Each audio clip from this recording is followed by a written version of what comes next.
Chapter 2491. Fifth young master's body stiffened, but he couldn't move now. He could only watch as the devil-like girl brushed a layer of green paint on his face. The most hateful thing was that Physician Chong didn't even stop her. After brushing his face, the little girl threw the small bucket in her hand to Physician Chong. Brush his entire body. Physician Chang's mouth twitched silently. However, he wasn't an ignorant person. The little girl's medicine bucket contained good stuff.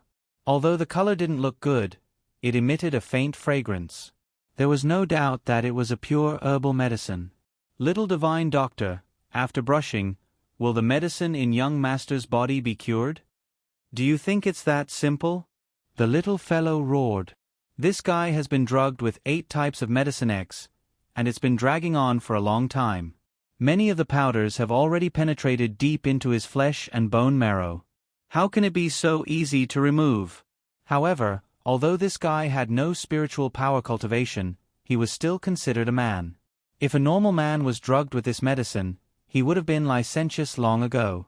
How could he still hold it in? Unbelievable. Could it be that he couldn't? Miss Chow froze. She put away the bad thoughts in her heart and coughed awkwardly. Forget it. He was already so pitiful. At most, she would treat him better the next time she came for treatment. Auber said with her hands behind her back, "We're leaving for Long Yen City in the afternoon. However, your young master's illness is more troublesome. He needs at least 7 days of treatment." You mean, after 7 days, young master will be cured? He wouldn't have to suffer the torture and humiliation of Medicine X anymore? Physician Chong was excited. Auber nodded, then asked curiously, "Let me ask you. Your young master's condition doesn't seem like he took a pill. How did he get drugged?" This powder seeped into his body through his skin and eroded his internal organs. If it was a pill, the effect shouldn't be so good. Physician Chong felt that this little divine doctor indeed had some skills. He didn't dare to hide anything and hurriedly told her everything. "It's like this, little divine doctor. That madam of the National Security Agency is a famous perfumer in our capital, Long Yen City. She's very skilled at making incense, but unfortunately, she doesn't use it properly. The incense she makes is very filthy." Perfumer? Incense production? Auber nodded thoughtfully. Then her incense can also be used to make poisonous incense? Exactly. Auber secretly put up his guard. He had to be careful of this old woman. Since she's not on good terms with Emolien, she'll definitely make trouble for me when I get back. Her perfume was so powerful, she didn't want to suffer a loss secretly. It had to be said that the little fellow had not returned yet, but she was already fully armed with a solemn expression. She was indeed very prescient. What do you think? Dr. Chong stared blankly for a moment before hurriedly coming to a realization. He hurriedly cupped his hands and said, "Of course we're going back to the capital with the little divine doctor. We've been out for a long time, so we can go back now." What a joke. If he didn't follow this misgodly doctor, then how would he be able to treat the remaining days? Nothing was more important than the young master's health. He had to follow. Auber nodded and turned to look at the fifth young master, whose face was painted green and who was glaring at her with a pair of starry eyes. The little fellow said to Dr. Chong, "Pay me 1 million first. When the treatment is over, then pay the remaining half." Chapter 2492. Don't worry, I don't cheat anyone. I won't lie to you. Yes. Physician Chong had a bitter expression. Under the murderous gaze of the fifth young master, he shakily transferred 1 million spirit coins to Jojo. Jojo took the money and left. He was still so straightforward. Physician Chong coughed and hurriedly called Ling Gu in to serve the young master. He didn't dare to look at the fifth young master's resentful gaze anymore. Master Jojo held her husband's hand and returned to her boat. Emolien immediately pulled her into his arms. "Jojo, you don't have to work so hard. If you want spirit coins, just tell me. I'll give it to you. That won't do. Arba waved her hand with a serious expression. What I enjoy is the process of earning, cheating money, people. Interesting. Emolien. Strangely, he always felt that when Jojo talked about earning money, her eyes suddenly lit up, as if they were emitting light. So cute. Oh, right. The little fellow snuggled into his arms and raised her hand to touch his handsome face. Lien. Her soft little hand directly pinched the man's face. Her eyes sparkled like sparks. I have something to ask you. Emolien inexplicably felt his heart skip a beat. Looking at the little fellow's flirtatious posture, a bad premonition slid through his heart. Do virgins like you usually have any thoughts? Mo Lien. He felt as if fireworks were going off in his head, exploding with a bang.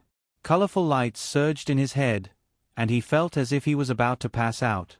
His weak self-control was already below freezing point, but this fellow was still teasing him with words. Moreover, her little body was snuggling in his arms. He couldn't take it. He wanted to pounce, bite, and sleep. Look at that fool just now. Although he can't cultivate, his willpower is quite strong. Arba muttered to herself. Won't he be sick after holding it in for so long? Do you want to know? Emolien gritted her teeth and blinked. She lifted the little thing up and looked at it at eye level. Miss Chow suddenly felt a little scared. Huh? What did she say just now? Why did the man in front of her look like a tiger eyeing its prey? She quickly shook her head. Just pretend I didn't ask anything. How can I let you cower now? Did you enjoy your flirting just now? Wife, you'll know after you check if your husband has been holding it in for too long. No need. The little fellow hurriedly waved his hand and said with a serious face, How can I accept that? The two of them looked at each other with strange expressions. These words sounded strange no matter how one listened to them. Prince Emo suppressed his urge to burst into laughter, picked up the little fellow, and quickly walked into the cabin. Along the way, the little fellow was still nagging, Emolien Lien you really don't need that. Of course. Prince Emo said with a smile, Aren't you curious? Don't worry, your husband is all yours, inside and out. You can check him however you want. Then, he gently exhaled into her ear, which was filled with his scent. Your husband must be a virgin. Arba! Exclamation point. That's not right. She wanted to tease this man. Why was she being teased instead? Sir Jojo's face was a little red, and his heart was beating very fast. Calm down. The little fellow secretly rubbed her hands. Turning her head, her little mouth formed an O shape. Husband. Bad news. That pervert Fong Su has been watching us. Chapter 2493. Emolien! Exclamation point. Fong Su. No, it's not. It's not, Your Highness.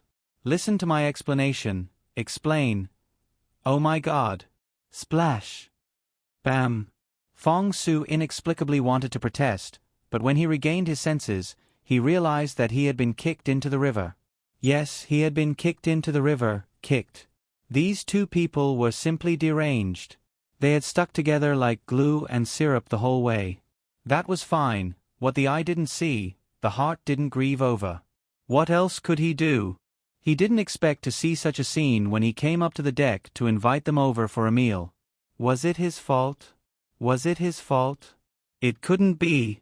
And even if he had seen it, he had planned to sneak away and pretend that he hadn't seen anything. In the end, the little crown princess actually screamed at him like that. Oh my God! Fong Su soaked in the river, looking like he had nothing left to live for.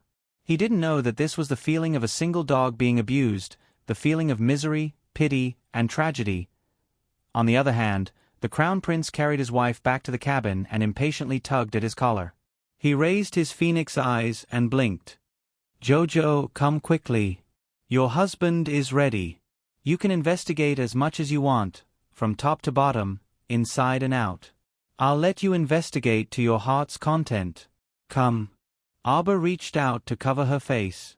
She felt that although her face was expressionless now, her heart should be boiling. Her face should be so hot now that it could be cooked with porridge. What should she do? This evildoer, she couldn't take her eyes off him. How could he be so good-looking? He was usually cold and indifferent, gentle and courteous to everyone. Oh my God, she didn't expect him to be so seductive in bed. At this moment, this man had changed into a frivolous look. His phoenix eyes were blinking and the corners of his lips were raised in a frivolous manner, causing ripples in one's heart. Calm down. Sir Jojo looked at him with an expressionless face. She suddenly burst into laughter and jumped up, pushing him down onto the brocade couch. Then, she reached out to tug at his belt. He would be a fool if he didn't take advantage of her beauty. Following the principle of taking advantage of the situation, Lady Chow Chow decided to make a move on the peerless handsome man in front of her. All right. Since you've repeatedly asked me to examine you, then I'll reluctantly do a full-body examination for you. With that, her small hand tore the man's belt apart. Emolien was dumbfounded. Why didn't his wife follow the routine? Shouldn't his wife immediately throw herself into his arms shyly and roll around, begging for mercy and pitifully begging him to let her go? After that, he was especially merciful. He secretly bullied the little fellow inside and outside, and then solemnly warned her not to play with fire. If you play with fire again, I'll eat you. But the plot didn't go as he expected. Cold sweat dripped down Crown Prince Mo's forehead. My dearest wife, your husband's self-control is really not as good as you think. Don't make a fuss. Crown Prince pressed the back of the little fellow's hand and looked at her, wanting to cry. In such a lousy place, he wouldn't let his baby suffer. Although he was about to explode from holding it in. Husband. Look. You're reacting. Chow Chow cried out in surprise. Please, your husband isn't a dead man. If he still didn't have a reaction, wouldn't that be unacceptable? Oh, you guys are having fun. Just as the two were blushing, a discordant voice sounded. Chapter 2494. Emolien was speechless. Arbor was dumbfounded. He turned to look at Hu Shurchen, who had suddenly appeared in the room and was looking at them with a smile. Master Jojo's face darkened as he communicated with Little Tree. Tree, get out here. Why did you let him out? Little Tree was crying and snot. The venerable immortal threatened me.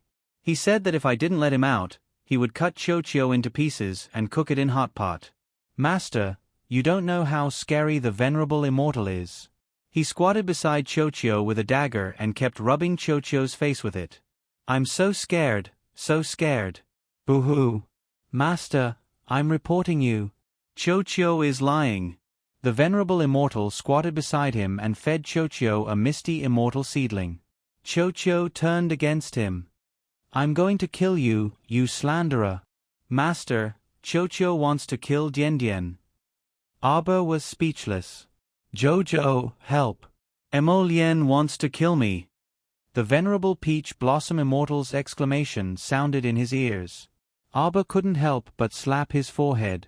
The two of them were looking at each other like tortoises. Oh no. The two of them were at daggers drawn and looked like they were about to fight. Miss Chow hurriedly shouted, I'll grill fish for you too. Eat those colorful divine fish. It can increase your cultivation. The two of them turned to look at her at the same time. They nodded and said in unison, Okay. Thus, the little fellow led the two of them into Fish Orchid Planet and used her divine perception to capture two colorful divine fish.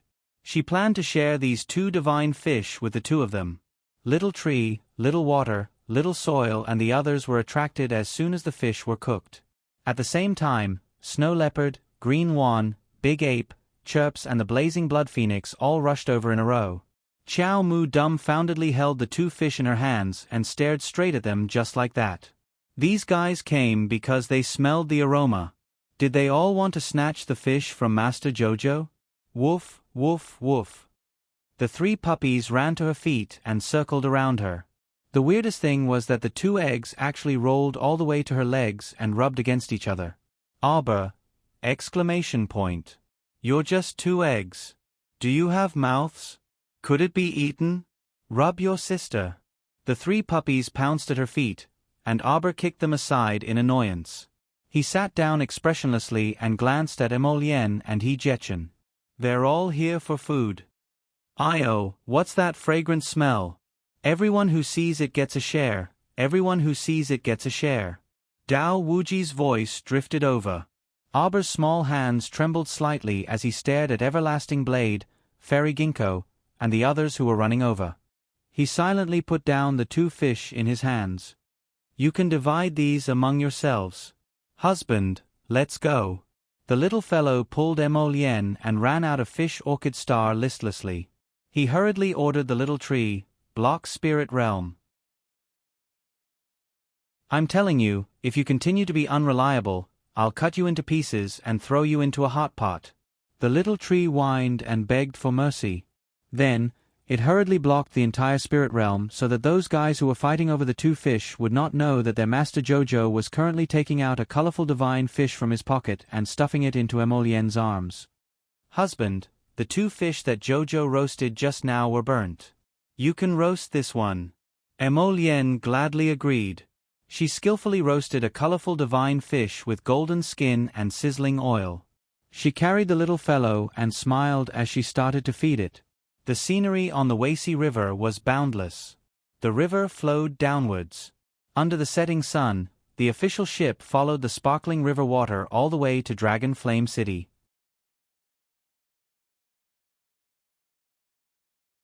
Chapter 2495. Xingchen. Mu Jingrui walked onto the deck and saw Mu Xingchen standing by the railing in a light white robe, gazing at the ship in the distance. 7th uncle, look at this route. Is little sister also heading towards the imperial capital? It's very obvious. Mu Jingrui said with a smile. Don't think so much for now. We'll have a good talk with this stubborn little fellow when we reach the imperial capital. Mu Xingchen smiled faintly and nodded. He touched his wrist and seemed to be able to hear the sound of his blood pulsing. Was this what it felt like to be connected by blood? 7th uncle, you must talk to her properly this time. Amen. Mu Jingrui grinned wryly. After fighting with her so many times, I can tell. You can't be too strong with the little lady. The stronger you are, the more she'll prickle you like a cactus. I guarantee you'll get bumps all over your head. Mu Xingchen was speechless and glanced at his 7th uncle. Why is that Qin Estate ship always following Jojo? Who knows? Mu Jingrui didn't mind and shrugged. It has nothing to do with us. We'll reach the shore in half a day at most. 7th uncle, you've been out for long enough this time. That's right. Mu Jingrui sighed. I still have to report work to the old man when I get back. It's so annoying. The uncle and nephew chatted casually as they watched the official ship on the surface of the river. There were quite a few schools of fish surrounding it. This situation had been going on for several days. Every day, when it was almost evening, the schools of fish would gather around the official ship. The little lady would come out of the ship's cabin to collect the fish in another incense stick's time. The 2 weren't surprised and were speechless. The little lady was collecting the fish as she went. She had probably collected a third of the fish in Wacy River these past few days. Jojo must love to eat fish. Mu Xingchen's brain started churning. I remember that Grandpa raised a pond of Jade Lake moon carps. When the time comes, I'll give them to Jojo. She'll definitely be happy. Mu Jingrui was dumbfounded and silently glanced at his nephew. Hey, young master, before you make such a rash decision, shouldn't you first ask the old man involved first? Just like that, Mu Xingchen secretly decided on a method to collect all the blue cloth moon carps and give them to his younger sister. Lady Chow Chow walked up to the deck and raised her small hands. He stood in front of the railing with a serious expression, as if he could summon the wind and summon the rain. He silently watched as the school of fish was sucked into the storage talisman. Goodbye, Westjiang. Thank you for giving Jojo so many different types of fish. Lon Hai is finally not lonely anymore. The aquatic products here are really rich. Along the way, he had collected countless schools of fish. Speaking of which, shouldn't he dive to the bottom of the river to see if there were more plants? Arbor thought about it again. Forget it, it's better to keep a low profile. After collecting the fish, Arbor routinely jumped onto the Cheen Estate's ship to treat the fifth young master. After this last round of treatment, it could be considered as completely bidding farewell to this fussy and troublesome fifth young master. She really had never seen such a troublesome man. He wasn't a young lady who had to put a handkerchief on his arm when taking his pulse. If her fingers accidentally brushed against his skin, he would look like he had been touched. He would glare angrily at her with accusatory eyes while using unpleasant words to squeeze her. If it weren't for the fact that Physician Chong continued to pay the consultation fee of 3 million, she would have flung her sleeves and left.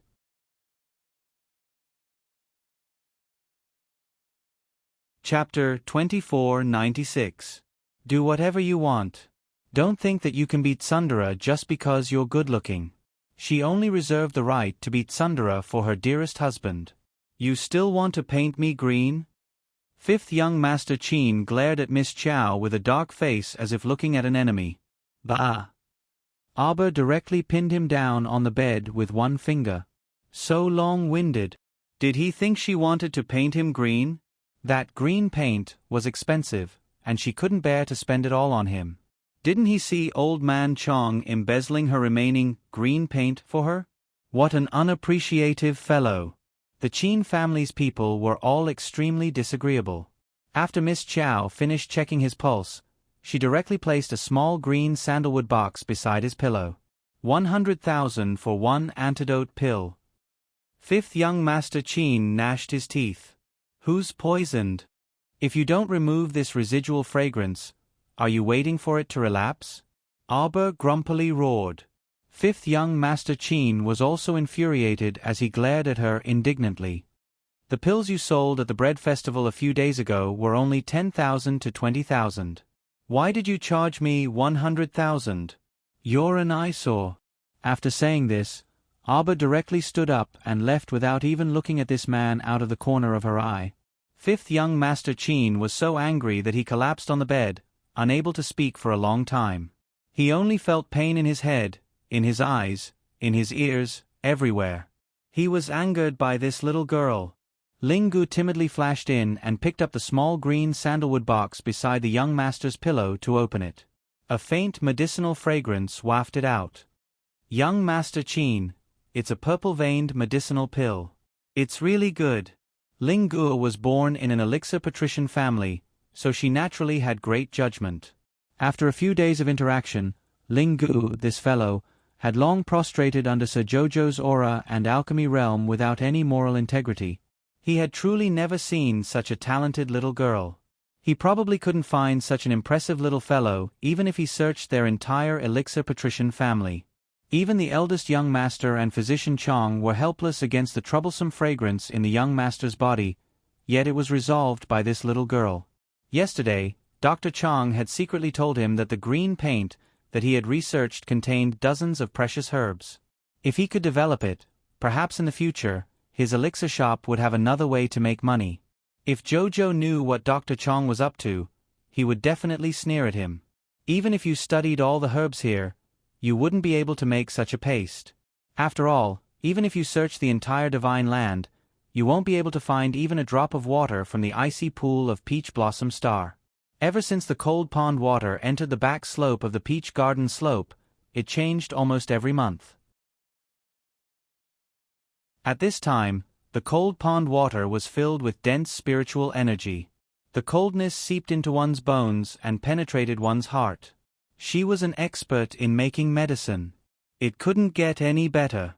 Sir Jojo walked out with his hands clasped behind his back, not caring at all whether fifth young Sir Cheen was taking his medicine or not. Anyway, she had already left the food behind. It was his business whether he ate it or not. Ling Gu and Physician Chong would take care of this fussy fellow. When Physician Chong heard the news, he ran out with a smile on his face. "Thank you, miss, for saving my young master." "No need to thank me. I was only doing this for the money, so we're even now." Arbor waved his hand.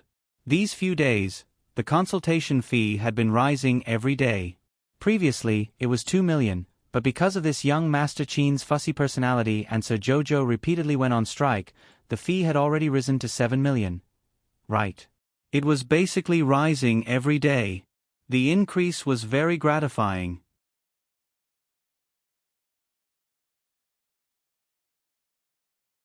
Chapter 2497.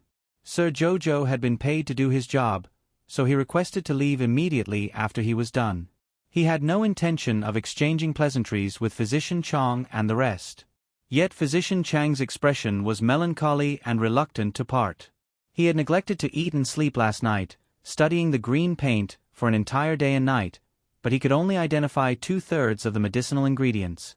Sigh, this green paint should be brought back to the Qin estate and invited the various alchemists to appraise it together. Little alchemist, looking at your direction, you should be returning to the capital. If you have time, you're welcome to visit our Qin estate. Arba waved her small hand. We're just settling the transaction. When we meet in the future, just pretend we don't know each other. Physician Chang. So melancholy. What kind of cold and indifferent personality was this? He had already pulled a long face and exchanged pleasantries like this. Woo-woo, the little alchemist still didn't want to see them. It was all Sir's fault for being fussy. He had indeed thoroughly offended this little expert these past few days. Arba returned to her family's official ship and saw Emolien walking up to the deck. The man had come up at the right time. Seeing her return, his eyes couldn't help but light up. Wife, you're so early today. Arba glanced at him speechlessly. There's actually nothing much to do today. I'll just take his pulse and feed him a poison cleansing pill. Emolien was in a foul mood. Jojo ran to the Qin estate's ship every day. Although it didn't exceed an hour every day, he was still worried. Once he thought of the Qin families Ada and heir, he inexplicably felt stifled. This was a precise intuition. He kept feeling that these two people would do something bad. Let's not walk so close to the Qin estate's people in the future, all right? Okay. Arba nodded his small head and answered without any objections. Anyway, she didn't like the Qin family. From Qin Guelu to Omega Kotoku to this fussy fifth young master, none of them were good people. Emolien's heart cheered again when he saw her agree so quickly. He reached out and pulled her into his arms. He lowered his head and smiled at her. Jojo, you're the best. Xiao Mu nodded her small head in all seriousness and said in all seriousness, I also think that I'm really good. Emolien hugged her and laughed. After the meal, the two of them had a good afternoon nap together. At 10 o'clock in the evening, the ship anchored at the shore. Arba looked up and saw a checkpoint on the outskirts of Sovereign Capital. It was also quite large, making it look like a small town. There were many people coming and going. Many people were still lining up in front of the checkpoint, waiting to enter. After Emolien came ashore, she instructed Fong Su not to disturb the people too much and to keep a low profile. The latter quickly walked up to the soldiers at the checkpoint and showed them the imperial token in his hand. The other party was obviously shocked by the emperor's order and hurriedly bowed respectfully. Upon hearing the news, the small captain at the checkpoint came over and respectfully welcomed Emolien, Xiao Mu, and the others over. Nothing happened on the way there. It's actually so peaceful. Arba blinked curiously. The crown prince's return to the capital was such a big move that there would definitely be many forces watching. However, it was still early for them to come over from Wei Shi River. There will be trouble when we get back. Emolien curled her lips in a spurious smile. After all, it took time to send a message back and forth. They hadn't even stepped into the imperial capital's territory yet. Arba looked around curiously and quickly followed Emolien through the checkpoint. Everyone changed into a carriage pulled by a spirit stallion and headed toward the imperial capital in a low-key manner.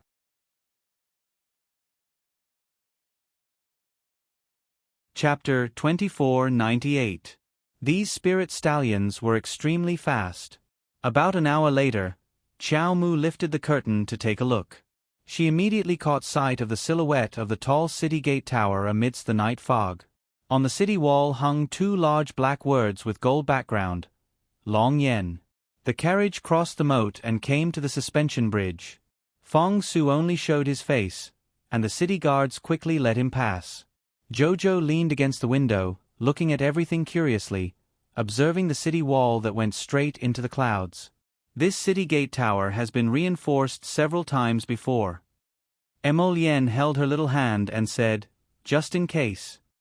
Abba knew what he meant by "just in case." Although there were no corpse puppets in the Divine Lands, who knew?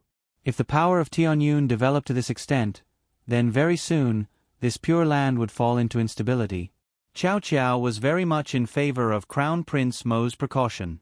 The carriage slowly entered the city gate's official road, and after a short while, it was stopped by another checkpoint. Fong Su jumped off the carriage, frowned, and went up to negotiate. When he came back, he bowed respectfully to the carriage. "Your Highness, the holy nun of the Temple of Sun and Moon is about to enter the city. This main road has been closed for an hour." Emolien and Aber were not people who had to take the main road to show off. Hearing this, they nodded and said, "Then let's take a detour." So Fong Su drove the carriage, turned around, and went to the side street. "Your Highness, His Majesty already knows that you have entered the capital. Do you want to go back to the East Palace first, or go back to the East Palace?" Emolien interrupted Hu Dequan and said lightly. Hu Dequan silently shut his mouth, secretly sympathizing with His Majesty. "Your son doesn't like you very much." The carriage was heading in the direction of the Imperial Palace. From the city gate to the Imperial Palace, it was estimated to take 2 hours. But now that they had taken a detour, it would probably take more than 2 hours. Night had fallen, and all the houses were brightly lit. In the entire Long Yen city, the starlight and the lights reflected each other. Emolien reached out and stroked Aba's hair. Looking at her sleeping soundly in his arms, his heart was filled with a faint sense of satisfaction. The carriage slowly came to a stop. Emolien raised her eyebrows slightly and lifted the curtain a little. Fong Su jumped out of the car and walked over quickly. He said in a low voice, "Your Highness, that saintess has already entered the city. There are so many people in front that the carriage can't pass." Emolien looked ahead. The palanquins, carriages, and horses had all stopped. They were blocked behind the crowd. The main street in front of them was so crowded that the car couldn't make a turn. Fong Su's voice was dissatisfied. "A saintess of the temple is making such a big fuss. She really knows how to put on airs." Emolien's expression remained aloof. His fingers lingered on the girl's soft and fragrant hair as he said softly, "Then we'll wait for a while." Under the night sky, Dragon Flame City looked magnificent. The rows upon rows of restaurants and tea houses on the streets were already filled with people. In front of the buildings and on both sides of the street, there were also many people who had come to worship the saintess of the temple. Along with the low humming of ceremonial music, there was a sound. The first to arrive were the 200 temple guards who were escorting the saintess. They rode on the back of a black wolf with shiny black fur that was half the height of an adult. They raised their heads and puffed out their chests, looking high-spirited as they glanced disdainfully at the people around them. They looked exceptionally arrogant, and the smugness in their eyes almost turned into a substantial sense of superiority. Following behind the temple guards was a group of honor guards. They blew a deep trumpet and beat a drum as they slowly walked over.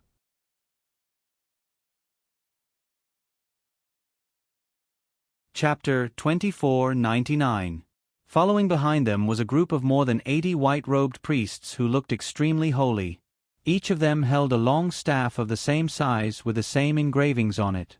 They walked with their heads held high and their chins slightly raised, looking arrogantly at the worshippers on the side of the road. Their domineering aura was fully released. The 4 corners of the saintess' carriage were decorated with fist-sized pearls, and a curtain inlaid with gold and silver threads covered the body of the carriage. The crowd could only see a slender figure sitting inside. The more indistinct the figure was, the more anxious the people were. They felt that this saintess must be a peerless beauty.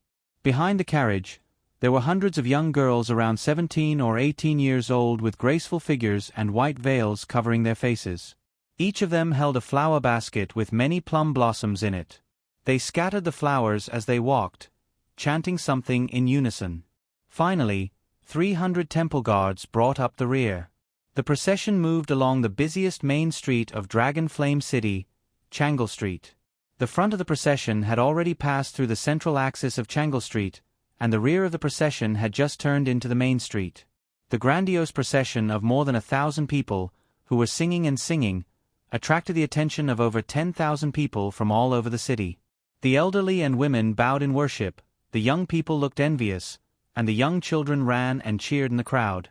Sir Chow Chow woke up amidst this commotion. She creased her small brows and looked up to see Emolien's focused eyes. Chirp! The little guy was still in a daze after being kissed on the cheek. Emolien smiled with her eyes curved. Did I wake you up? But we should reach the entrance of Lushang Gate in about half an hour. You woke up just in time. The little fellow moved its limbs and leaned against the window to take a look. Its eyes reflected the scene of a grand celebration. Hey, there are so many people. Emolien, what are they doing? The Saintess of Sun Moon Temple has entered the city. All the people in the city are here to worship her, Emolien said with a slightly sarcastic tone. What temple? It was just a group of people fishing for fame. It was more like they were fooling the people. Of course, the Divine Palace had also recruited a large number of clerics and even priests who had pledged their loyalty to the Divine Palace. These people were collectively known as disciples of God. These cultivators attached themselves to the temple, obtained cultivation resources, and worked for the temple. Many rogue cultivators who did not have a family to rely on were very willing to join the temple. Greetings, Saintess. Greetings, Saintess. The commoners were all excited as they knelt down and kowtowed. In the hearts of these ordinary people, the Saintess of the temple had such a high status. She was simply the sun goddess that everyone looked up to. Silence. The Saintess wants to issue an oracle to warn everyone. Ah! Does Lord Holy Nun have anything to say? The crowd below was whispering to each other. For a moment, tens of thousands of people held their breaths and waited on Changle Street. It was so quiet that one could hear a pin drop. Abba pulled Emolien out of the carriage. He raised his head and looked at the brightly lit area. The corner of his mouth twitched. It's quite realistic. Oracle? Hee. Citizens of the Divine Prefecture, citizens of Dragon Flame City, your crown princess, who is about to return, will become the source of disaster. She will be the beginning of the breeding of the entire evil world. She will bring us endless calamity, fear, and death. A cold female voice sounded without any cadence, with a trace of arrogance that could not be ignored. Curtains made of gold and silver silk fluttered in the air. A slender figure stepped out of the carriage.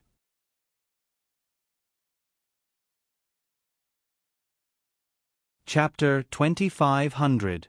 The Saintess's voice was very infectious. Everyone felt as if their hearts had been grabbed, and they could barely breathe.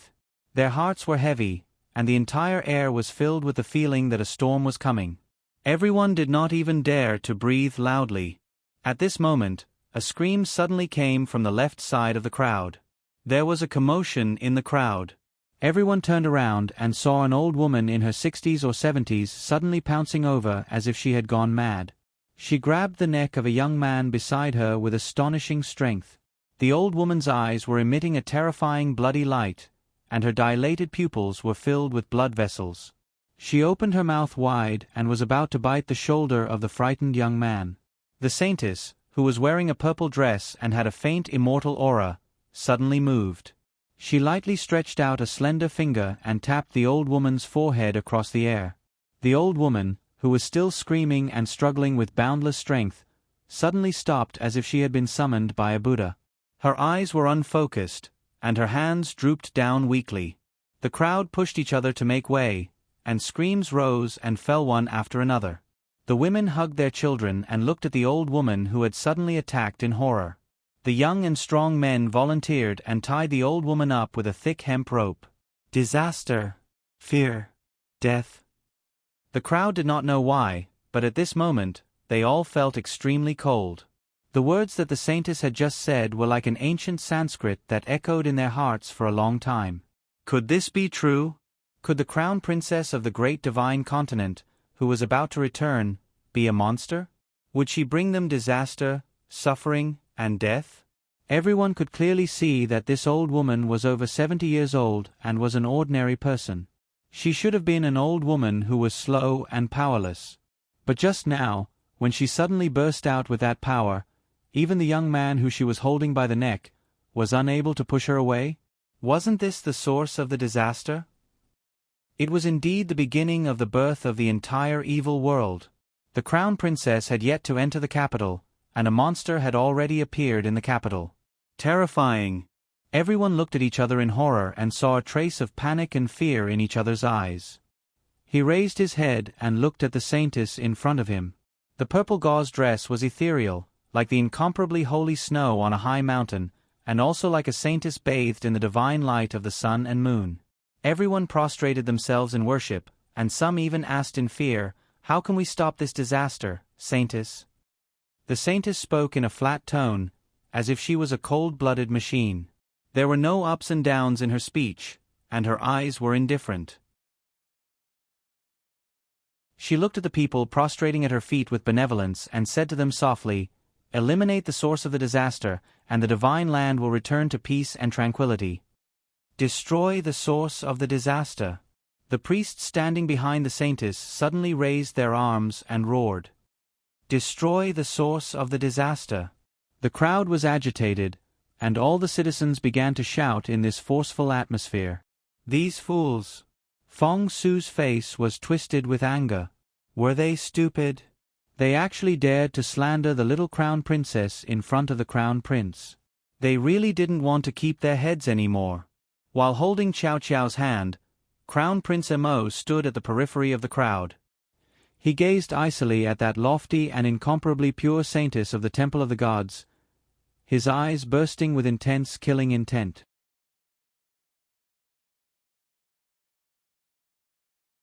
Chapter 25:01. If not for Sir Jojo tightly holding onto Emolien's hand, the man who was boiling with murderous intent would have already flown over and slapped that saintess to death. What bullshit source of disaster! It was just glib words that incited the hearts of the people. However, the majority of the people in the world were people who had no opinions of their own and were easily swayed.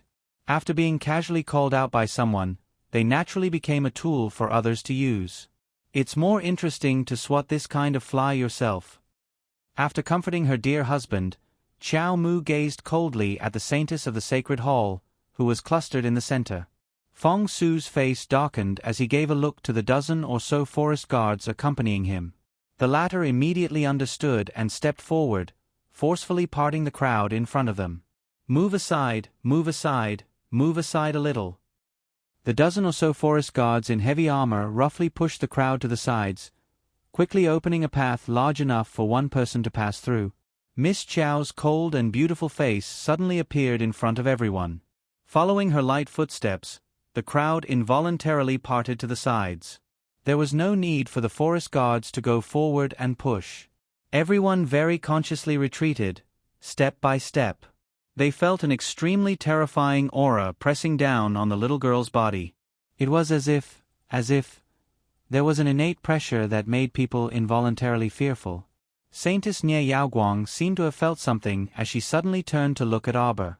Her pitch-black pupils abruptly shrank. The little girl appeared natural and unrestrained, walking into the middle of the crowd like this. It was as if she had been standing in front of the crowd from the beginning. Her appearance was not abrupt at all. "Are you talking about me?" Arbor looked at Nie Yaoguang expressionlessly, sizing her up from head to toe. She said in a mocking tone, "You guys have been silent for so long and can't wait to splash dirty water on me as soon as you appear. This method isn't very clever." Saintess Nie Yaoguang coldly stared at the little girl in front of her. After a long while, she used a lofty tone to coldly ask, "Who are you?" Lying on the ground, the old woman's entire body was twisted in an abnormal position.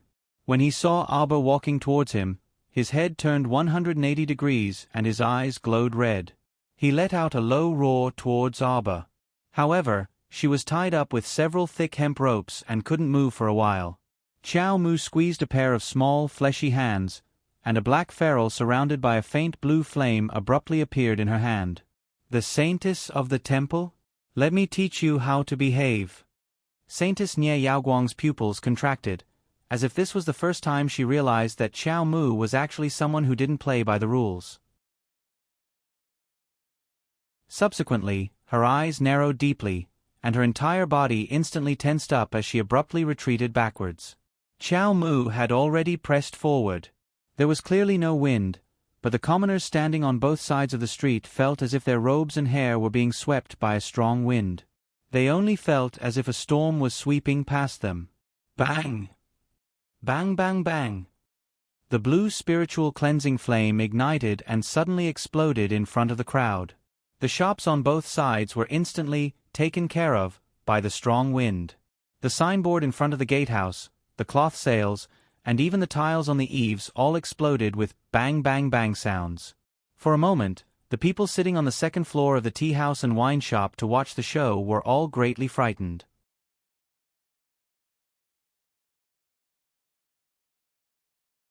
Chapter 2502 F*CK F*CK F*CK What the F*CK is going on? They were sitting on the second floor, eating and drinking tea.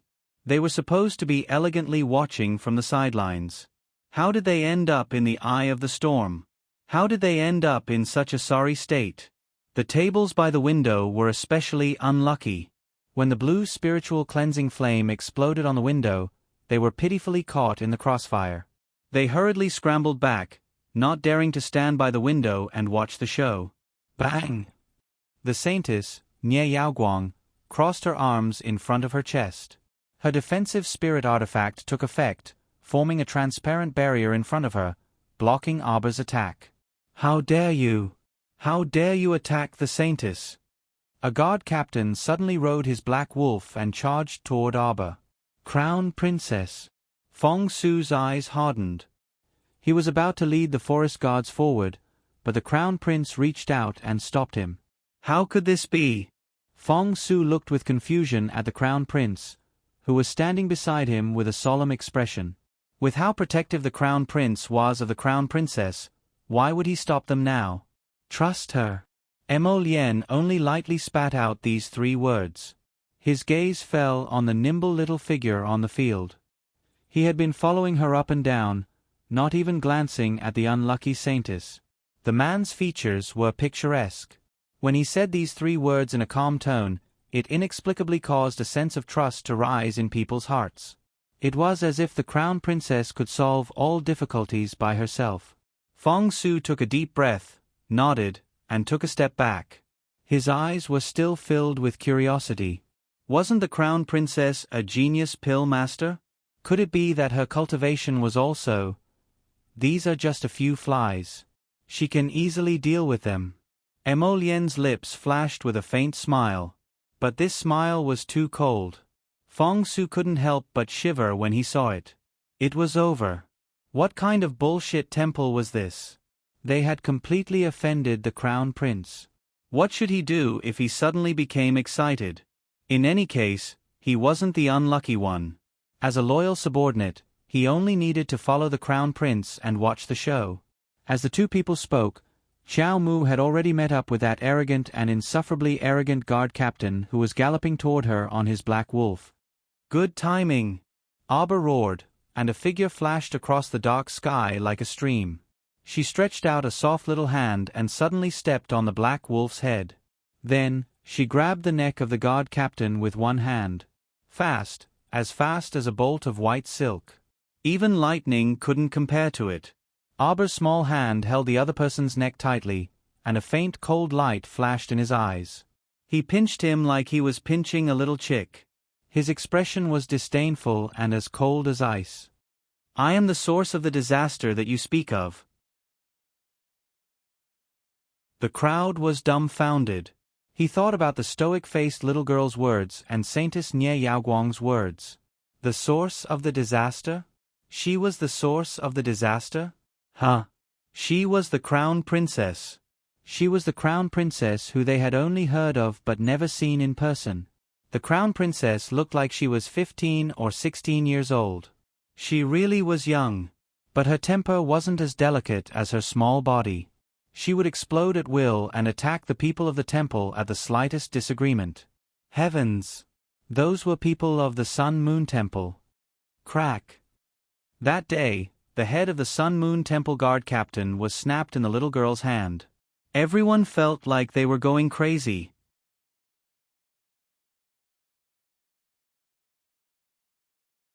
Chapter 2503.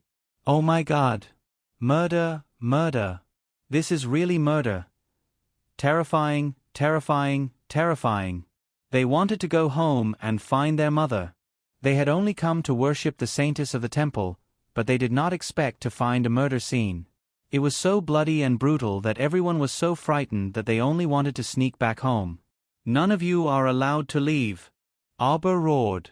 The little white snake on her wrist straightened its body and transformed into a ferocious snake head, roaring fiercely at the group of temple guards in front of it. Everyone was dumbstruck. The entire Changle Street was now enveloped by the little white snake's netherworld power. Everyone was trapped in the netherworld domain. Not to mention escaping, they couldn't even move their bodies. Their legs trembled and went soft. They all lay paralyzed on the ground, not daring to move at all.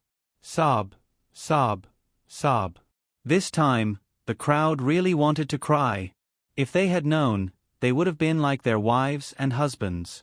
They would not have come out to join in the fun and would have slept at home. Look at how they had come out to join in the fun. In the end, they might lose their lives here. Abba's cold gaze swept across everyone present. The little girl with a cold face stood under a 1,000-feet-long great void serpent. She was as tiny as a speck of dust. She threw away the corpse in her hand and coldly swept her gaze across the group of temple guards who were retreating. She slowly raised her cold voice. "If you are not afraid of death, then come at me." The temple guards gathered around their saintess, Nie Yaoguang, as if they were facing a great enemy. They stared at Abba in front of them with fearful eyes. The white snake beside this girl had such a terrifying aura. Could it be a divine beast? Everyone in the upper 3 continents knew that mystical beasts ran everywhere. Spirit beasts were common, divine beasts were rare, and sacred beasts were legends. From this, it could be seen that divine beasts were not something that everyone could see. Therefore, there was no way to compare. But this form, this aura, and this terrifying pressure, even if they had never seen a divine beast, they should be able to feel it. The terrifying pressure of this white snake was not something a mere spirit beast could emit. Saintess Nie Yaoguang's face under the veil was ashen. She gritted her teeth and said coldly, "Don't go too far." Another priest beside Nie Yaoguang said in a trembling voice, "That's right. Don't be too arrogant. How dare you attack our saintess? Do you know what the consequences will be?" Ah! A blue spiritual cleansing flame suddenly transformed into a blue wolf, pouncing over and biting the cursing priest in its mouth. He chewed it in a few bites. In fact, it was just turning the arrogant priest into ashes. The saintess' face paled. Standing around her, the group of priests who were originally protecting her all widened their eyes in horror and took a few steps back, not daring to utter a single word. Their eyes were filled with deep fear, and their bodies were trembling non-stop.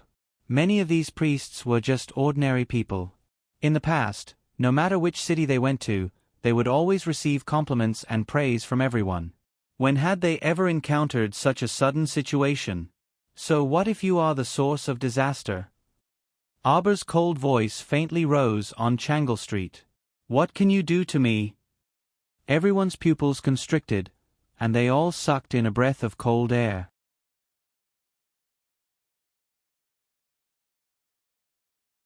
Chapter 2504. The little girl's aura was as sharp as a blade. Even though she was standing alone in front of thousands of temple guards, she still didn't show the slightest trace of fear. In front of absolute strength, you are just a bunch of pitiful ants. The stoic face's words were truly unpleasant to the ears. All of the temple guards were about to go crazy from her anger. Nie Yaoguang bit her lips tightly and glared hatefully at the girl in front of her. She said word by word, "Don't be too arrogant, Zhang." Slap. The instant everyone's hearts tightened, they heard the crisp sound of a slap. There was a distinct imprint of 5 fingers on Nie Yaoguang's face. At this time, the veil on her face had already been cut off by the little girl. Her fair, jade-like, charming face was flushed red, and her entire body trembled in the wind. "Protect the holy nun!" A temple guard sternly yelled. Everyone rushed toward Arbor like a tide. Arbor was as fast as a flash, swiftly passing through the heavily guarded temple guards. As long as she brushed past the guards who wanted to reach out to stop her, they would all be punched to the ground. The remaining people who wanted to surround her were swept away by the little white snake's tail and thrown heavily onto the street. Bang, bang, bang, bang. Everyone only saw hundreds and thousands of temple guards being beaten to a pulp by the little girl alone. Many people were dumbstruck. They didn't know what words to use to describe this scene. Holy Nun Nie Yaoguang was instantly flustered and exasperated. A cold light flashed across her charming face. She summoned a long sword from her conscience and jumped forward to greet the little girl. Slap.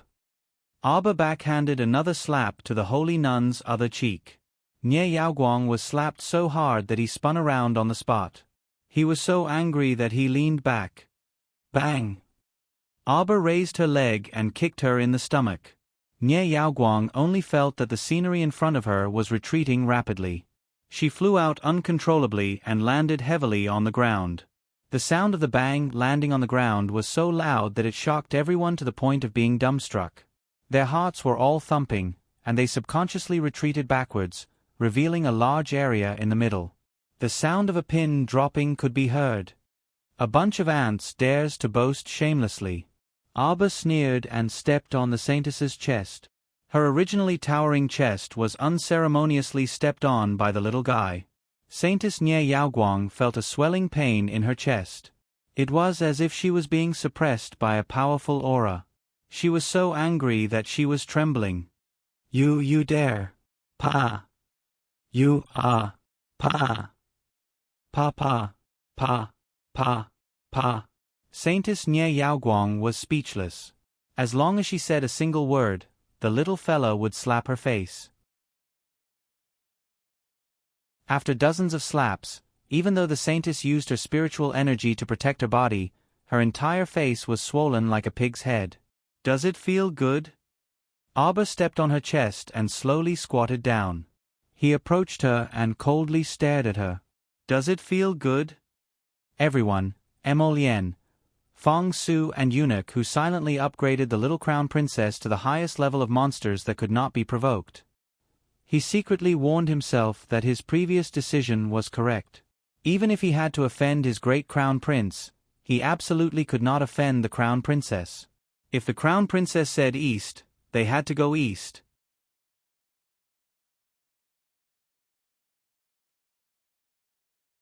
Chapter 25:05. If the crown princess wanted to go south, they had to support her with all their might. Don't King blabber nonsense, understand? Whatever the little crown princess said was right. This was the first law of the divine continent. The two of them silently remembered this law in their hearts and regarded it as a golden rule. Not to mention, the rivers, palaces, and lakes, courts, in the future had helped them avoid many disasters and blocked many difficulties. It had allowed the two of them to walk to the end and laugh at the heroes. But now, the two of them silently retreated a few steps and stood behind the crown prince. They coughed lightly and looked sympathetically at the saintess. This matter was not over yet. The little crown princess had a stomach full of anger. If she did not vent it out, it was hard to guarantee that she would not vent it on these pitiful people.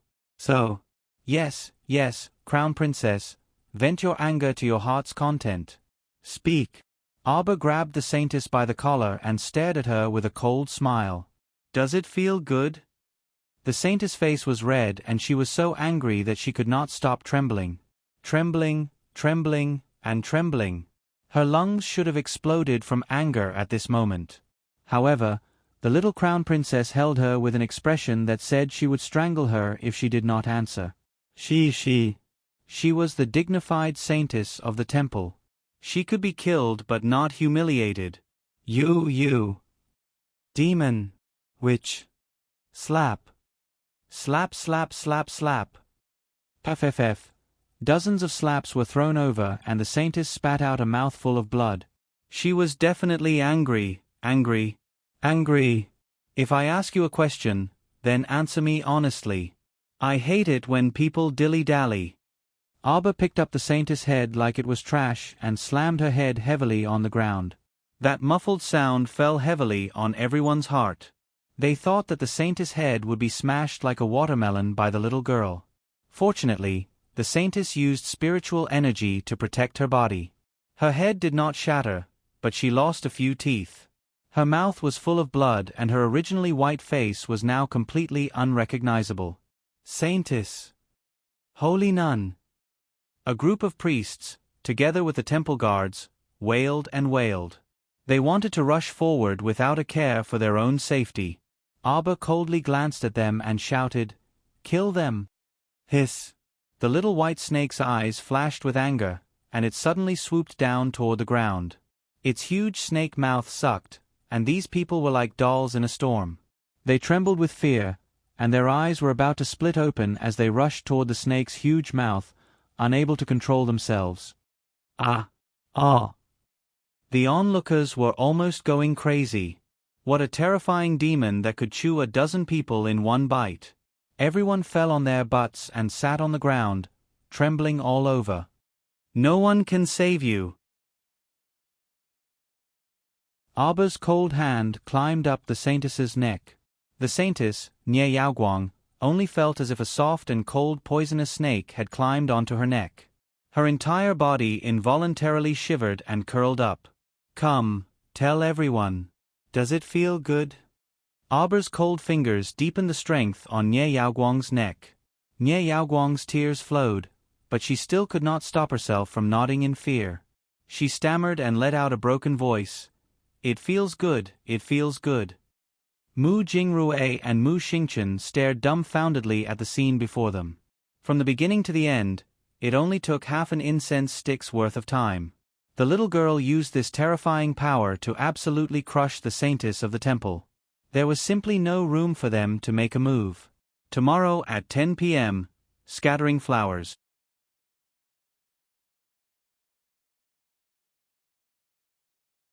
Chapter 2506. Arba raised her small hand high. The huge white snake was like a burst of green smoke, curling and shrinking. It once again coiled around her wrist and fell silent. The restrictions of the Nether Spirit domain had clearly been removed, but the entire Changle Street was still filled with a deathly silence. A heavy pressure, like the energy released by an ancient ferocious beast, pressed down heavily on the bottom of everyone's heart. No one dared to move a single step, and no one dared to whisper a word to each other. Silence spread on Changle Street. Who dares to make trouble on Changle Street? An angry roar exploded the silence at this time, instantly rescuing everyone from the spell of deathly stillness. Finally, there were a few traces of almost inaudible gasps from the crowd, and the frightened and painful sobs of women spread out. Under the Emperor's feet, Changle Street was very close to the Imperial Palace. It had always been a place where the Imperial Guards strictly checked. The person who came was a young man with slanted eyes and an aquiline nose. He led a group of soldiers and hurried over from one end of the street. When he saw the disorderly Divine Hall team, a trace of cold light immediately emerged from the bottom of his eyes. He roared at the surrounding people who didn't dare to breathe loudly. Who did this? The people in the front row were scared to death. Who dared to speak? They all shrank back a few steps, shrinking their necks and pitifully huddling together. They once again became the target of this soldier's anger. Whoosh! A blue flame whooshed and landed at the feet of the aquiline-nosed young man. The young man was shocked and subconsciously raised his feet and shrank back 2 steps. His cold gaze swept over and fell on Arbor. "Are you blind? Why are you shouting at others?" The aquiline-nosed young man narrowed his eyes maliciously. He sized up Arbor and coldly said, "Did you do it? Did you hurt the people of the Divine Hall?" How could it be? This little girl's cultivation realm looked like that of a little level 1 spirit master. How could she rely on her own strength to overturn the group of Divine Hall soldiers? If Arbor knew this guy's thoughts, she would certainly tell him mockingly, "Learn about the aura-concealing talisman." Walking outside, Jojo loved to act low-key. "So what? Why don't you all grow a pair of eyes and not bump into me? Why do they have to go up one by one and get slapped in the face by Jojo? They deserved it. The people from the Divine Hall are honored guests of the Divine Prefecture. How dare you attack them?" At this time, the priests of the temple finally came back to their senses. Looking at Arbor that was surrounded by the hook-nosed young man, a young priest swallowed his saliva, pointed at Arbor, and said sternly, "She is a sinner of God. This woman beat up the saintess of the shrine and killed so many disciples of God. She must be sentenced to death." Death penalty. Death penalty. He will be sentenced to death. The people in the Divine Hall roared with great emotion. The hook-nosed young man looked coldly at Arbor and pointed forward. "Catch her." A large number of soldiers rushed forward from behind the man. Just as the fight was about to break out, a cold voice came from behind the crowd. "I would like to see who dares to make a move."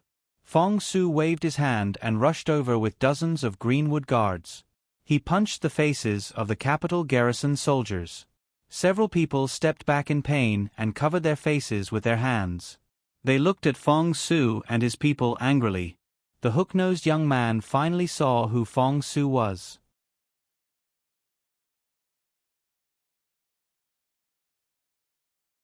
Chapter 25:07.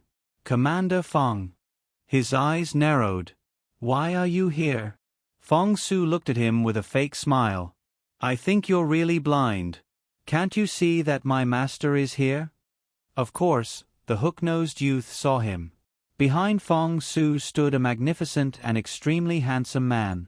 How could he not see him? It was just that he wanted to selectively ignore this person. Now that Fong Su reprimanded him with such a fake smile, he felt like his scalp was about to explode. The hook-nosed youth's neck stiffened as he turned his head to the side. When he finally met that pair of pitch-black phoenix eyes, his heart inexplicably thumped. The capital garrison is the responsibility of the Imperial Guard. Commander Fong, please don't bring the forest guards to casually intervene in this matter. The hook-nosed youth lowered his eyes and said coldly. Then, he raised his hand and ordered the Imperial Guard, "Arrest him." "Let's see how you're going to arrest him," Emolienne interjected coldly and waved her hand lightly. On the eaves of Changle Street, tens of thousands of densely packed heads poked out uniformly. They were neatly dressed in dark purple heavy armor and held bows and arrows. They knelt on one knee and shouted in unison, "Greetings, Your Highness the Crown Prince." "Greetings, Your Highness the Crown Prince." The sound of the sea was like layers of rolling waves, rolling over and over. The entire Changle Street was filled with such a sentence that made people's hearts surge and emotions surge. How could the people on the streets of Changle Street stand still at this time?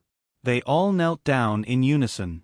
Their faces were dumbfounded, and they didn't understand the situation. They lowered their heads and kowtowed heavily. The Purple Forest Guards. The most elite team of the Ming Guards Battalion. They were actually in the hands of the Crown Prince. At this point, Fong Su finally caught his breath and heaved a heavy sigh of relief. "Fortunately, I chose the right team early on. Haha, otherwise, I would be the one in a daze right now." The 7 teams in the Emperor's hands, red, orange, yellow, green, blue, indigo, and purple, could be said to be the most elite troops in the entire Divine Prefecture. How many princes and heirs in the imperial capital coveted this force? The Emperor didn't give a single one. Sure enough, he gave it to his own son. His own son. Even if his son had not been in the divine land for more than 10 years, so what? The great would give him everything he deserved. Fong Su was so excited that he took 2 deep breaths. His dog eyes lit up as he looked at his master's tall and straight back. At this moment, everyone felt that the Crown Prince's image was incomparably lofty, and everyone had to look up to him. The hook-nosed man also took a few deep breaths and finally faced the situation in front of him. In fact, Emo Lien's existence was very eye-catching. It could be said that the hook-nosed man's first glance landed on Emo Lien. However, he didn't want to admit it. How could a good-for-nothing who hadn't been in the Divine Land for more than 10 years still occupy the position of Crown Prince of the Upper Divine Land? What ability did he have? What was his cultivation level? What contribution could they make to the imperial court and the people inside and outside the Divine Land? Not a single one. How could such a person become the Crown Prince as soon as he returned? However, reality proved that this person was not someone he could disown just because he wanted to. No matter how much he ignored him, the Crown Prince was the Crown Prince. No one could ignore him. The hook-nosed man raised his head and stiffly bent down slightly. He gritted his teeth and bowed. Deputy Commander of the Imperial Guard, Emo Zhuang, greets Your Highness the Crown Prince. Take him. Emo Lien narrowed her eyes and shouted coldly.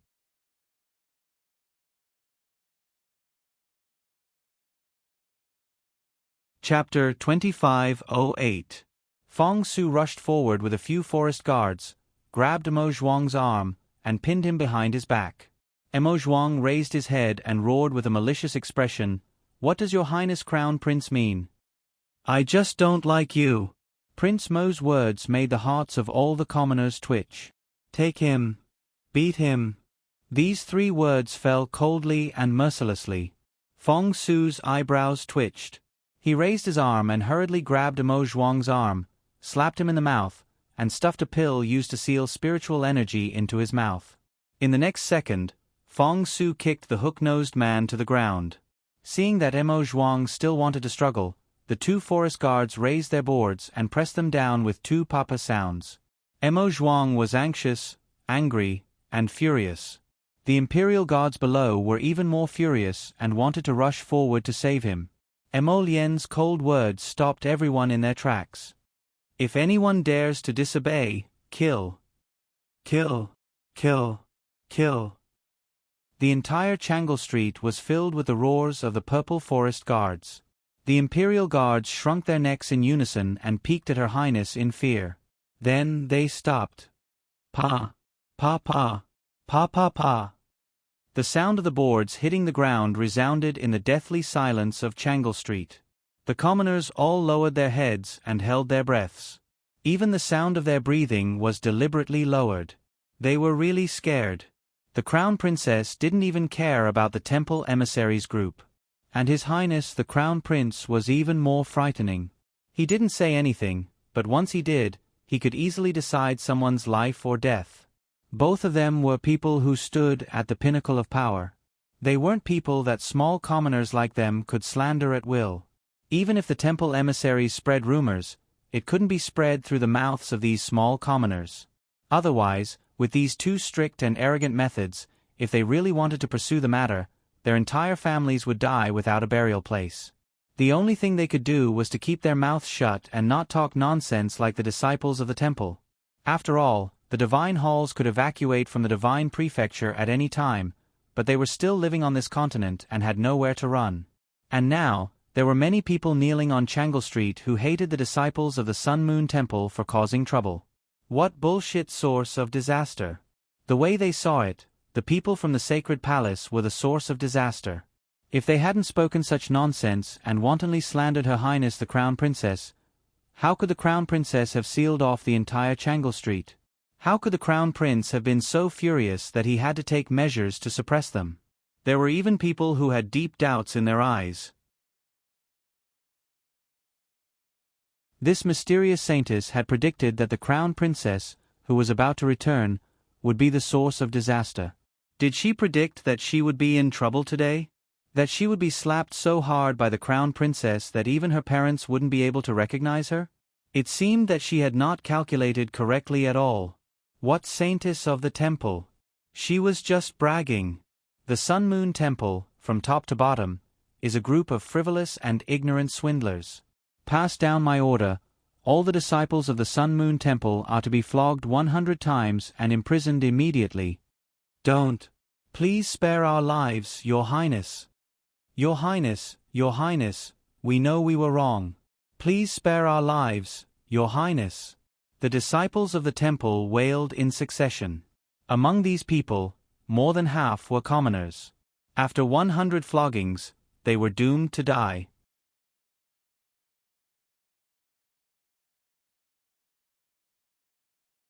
Chapter 2509. The young priest who had previously made a noise, fanned the flames, shouted slogans, and encouraged the ink pillars to catch Jojo and execute her. At this moment, he was hiding in the crowd like a quail, not daring to make a sound. But this didn't mean that Emolien was willing to let him go. He glanced over coldly, and his eyes were fixed on the young priest's body. Him. His slender finger pointed straight over. Emolien ordered with a cold expression, "Pull him over." The young priest trembled like a disheveled quail in the wind. His whole body was like a sieve, trembling and trembling. When the greenwood guard's hand pressed on his body, the priest rolled to the ground, repeatedly kowtowing and shouting, "Your Highness, spare me, spare me, spare me." This lowly one was just confused for a moment. Lowly one, this lowly one spoke without thinking, offending the crown princess. This lowly one is willing to apologize to the crown princess. As he spoke, he scrambled to Arbor, wailing miserably, "Crown princess, spare me, crown princess. This lowly one is just an insignificant nobody. I simply can't enter your noble eyes." Just now, this lowly one spoke rudely. This lowly one can slap my own mouth. I beg the crown princess to spare this lowly one's life. As he spoke, the young priest reached out and lightly patted his face. With a cowering and wretched appearance, he kowtowed several times in succession. Chiao Mu expressionlessly glanced at him before abruptly kicking him several feet away. "Scram further away. Crying so ugly, you still want to gain sympathy? Kill him." This person was really hateful, hiding in the crowd, repeatedly saying things to incite the crowd's disgust, while he himself hid in the crowd and didn't show his face, a complete villain's behavior, incomparably disgusting. If he didn't kill him now, was he going to wait until the new year? "Everyone, my crown princess. You're going against the heavens." His Highness the Crown Prince said, "I don't like him, beat him." Their Crown Princess said, "Crying so ugly, kill him." The two of you are indeed a perfect match. Both of them were equally capricious and reckless, and their actions were both so hot that it was beyond one's expectations. The young priest was scared stiff. When he saw the greenwood guard come forward with a sword in hand, his whole body exploded with a frenzied rage, and he suddenly rushed towards Arbor. "Demoness, I'll kill you." Halfway through his words, he was struck in the chest by a sword. "What do you have to fight with her? Do you think you're worthy?" Prince Mo's eyes were cold as he pulled out his sword. His eyes were cold as he watched the man fall to the ground, no longer breathing. He took a step forward and tightly grasped Arbor's slightly cold hand. A fierce look flashed across his eyes as he said coldly, "Everyone, look clearly. This is the consequence of slandering my crown princess. Drag him away. Hang this person on the city gate tower. Flog the corpse for 3 days and 3 nights, grind the bones and scatter the ashes, and don't let them enter the coffin. Pass down the imperial edict and warn everyone. If there are any more slanderers, their entire families will be executed. No one will be spared." Prince Mo's cold and deep voice reverberated through Changle Street, causing the greenwood guard to bow his head. The entire city's citizens prostrated themselves on the ground in fear. "Your Highness the Crown Prince, please calm down. Your Highness the Crown Prince, please calm down." Although the little girl was expressionless on the surface, her heart was definitely cold. Even a pair of small hands could be this cold. Emolien's heart ached, and he tightly held her small hands. "It's him, it's all his fault." She encountered such a vexing matter as soon as she entered the capital. He was furious, and layers of killing intent flashed in the depths of his eyes.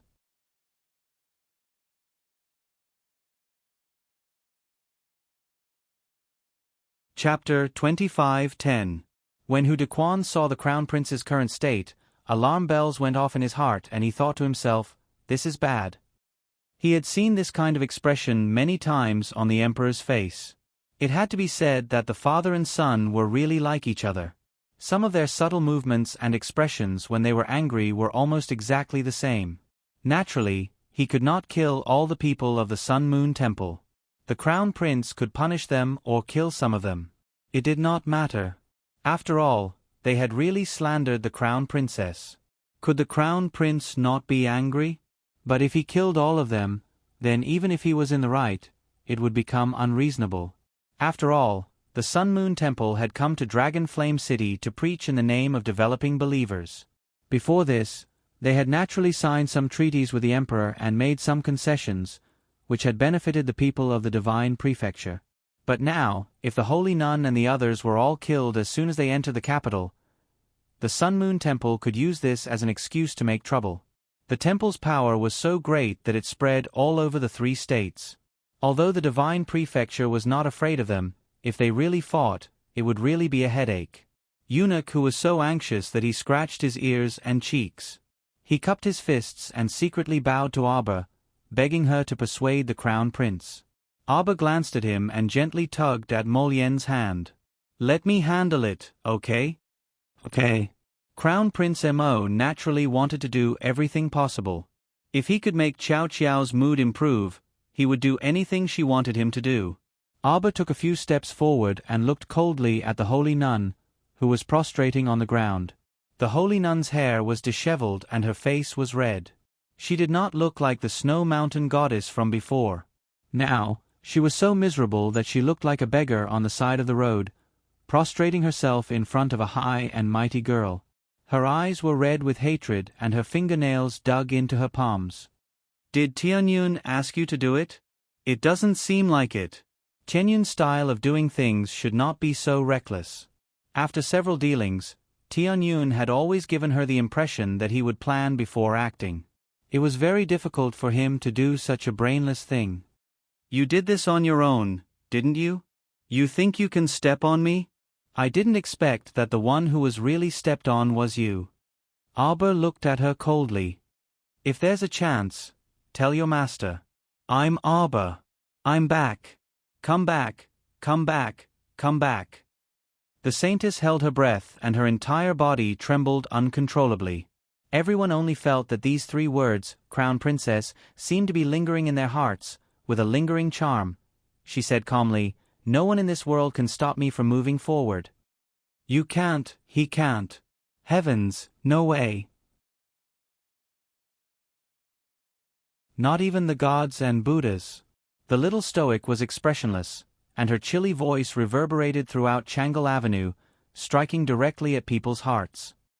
"I once told myself that I would return to the divine land no matter if it was my home or not. This day has come so quickly. I know that many of you are afraid, trembling in fear. But today, I'm going to tell you. It's useless. Whatever I, Abba, want to do, no matter how difficult and dangerous the future is, no matter how long and rugged the road is, I will definitely do it. I'm back. All the people who tried to stop me, all the arrogant people, will pay the price in blood for what you have done."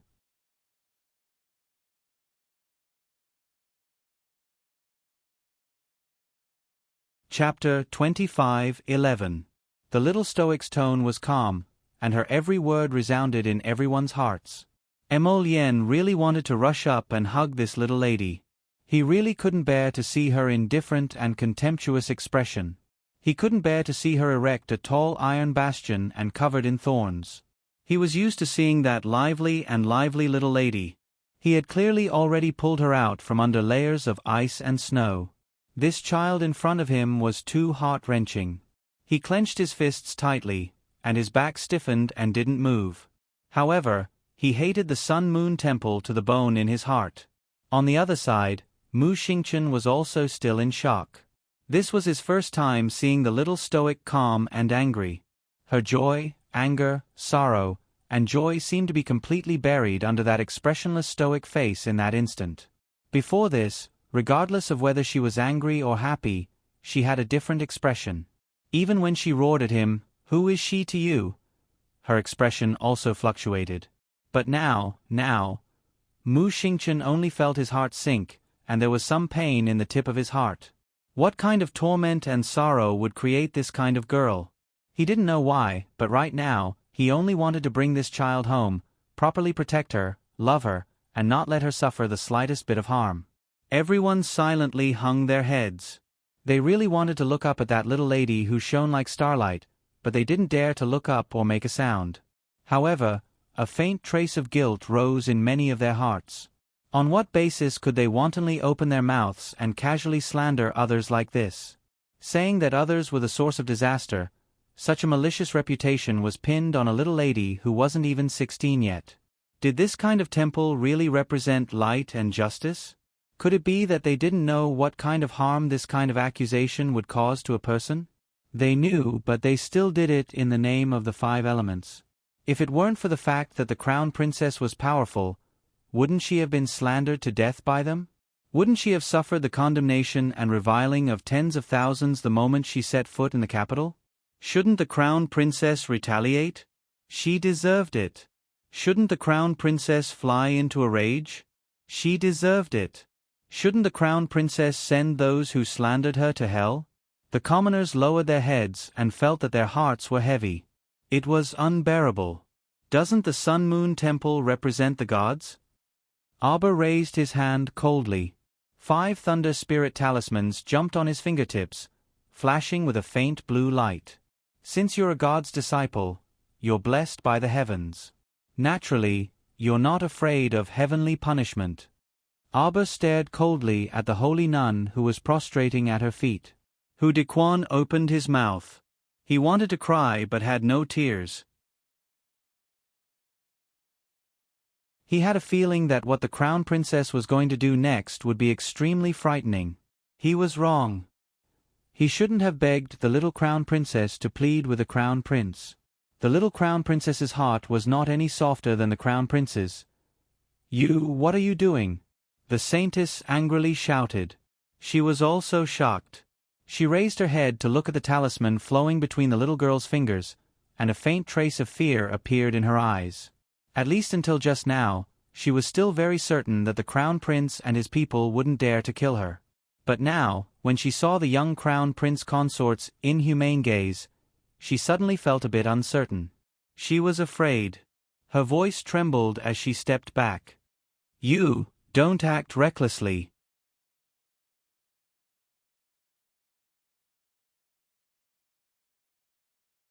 Chapter 25:12. Our Sun-Moon Temple's forces in the 3 provinces. No, it's not like what you see. Scared? The little girl asked aloofly. Her eyes coldly stared at the beggar-like holy nun. What are you scared of? Aren't you God's emissary? Heaven will take care of you. Abba said expressionlessly, and the lightning spirit talisman between his fingers suddenly leaped into the air. Don't worry, you will be with heaven. We will definitely endure heaven's punishment. Because you are God's emissaries, heaven's beloved children, the little stoic said with a smirk. Mu Jingrui shuddered when he saw this. He kept feeling that his little niece had intentions of developing in the direction of a pervert. Her gaze and tone were so calm that it made one's hair stand on end. Ah! Don't! The holy nun shrieked while trembling all over. Boom! A bolt of spirit lightning struck the crowd and immediately exploded, causing several people to vomit blood and faint. The temple's people were instantly thrown into chaos. No one cared about each other anymore. Who didn't freaking want to save their lives? They all fled in all directions. Kill whoever dares to run, the crown prince said coldly. The arrows hit the fleeing temple's people one after another, and the flurry of arrows forced the temple's people back into the center of the circle as expected. Not a single arrow landed on the commoners. Although the commoners were scared half to death, They quickly discovered that the Purple Forest Guard's archery skills were very valiant, and their hearts calmed down slightly. They didn't dare to move or speak. They only dared to lie down like this, not even daring to breathe heavily. Arbor said coldly, "Don't worry, after the 9 bolts of spirit lightning, I will let you off regardless of whether you die or not. After all, even heavenly law wants to spare your lives." Arbor, naturally have to give face to it. After the little stoic said this coldly, she walked to the side and looked at the people who were struck by the spirit lightning. Hudiquan had long been so scared that his head was drenched in cold sweat. When the cold wind blew, he only felt his sweat sticking to his clothes and shivering from the cold. The Crown Princess wanted them dead. The Crown Princess wanted everyone from the Temple of Light dead. These 2 edicts entered Hudiquan's mind, causing him to tremble all over. He secretly glanced at the Crown Princess. He still didn't understand this young Crown Prince consort. All those who tried to hurt her and wanted her to die a horrible death would suffer her wrath. The Crown Princess would seek revenge on the spot. There was simply no room for them to breathe. Hudiquan's pupils shrank as he watched the weak ants struggling under the bombardment of the spiritual thunder. Naturally, he would report everything he saw today to the great Emperor. Of course, he would report everything to the great Emperor with respect and reverence. Presumably, the great Emperor would also begin to value this person's existence. Was this really the Crown Princess, who had a low cultivation and family background and was hard to be recognized by the great Emperor? The Crown Princess, who stirred up a storm as soon as she entered the capital, didn't know that this old eunuch by the great Emperor's side had developed a deep reverence for her and didn't dare to harbor any other intentions. As for Fong Su, who had long steadied his stance, he heaved a sigh of relief and patted his chest heavily. Thank goodness, I chose my side quickly and steadily. I really have to say, I'm wise. I knew that those who opposed this black-hearted couple wouldn't have a good ending.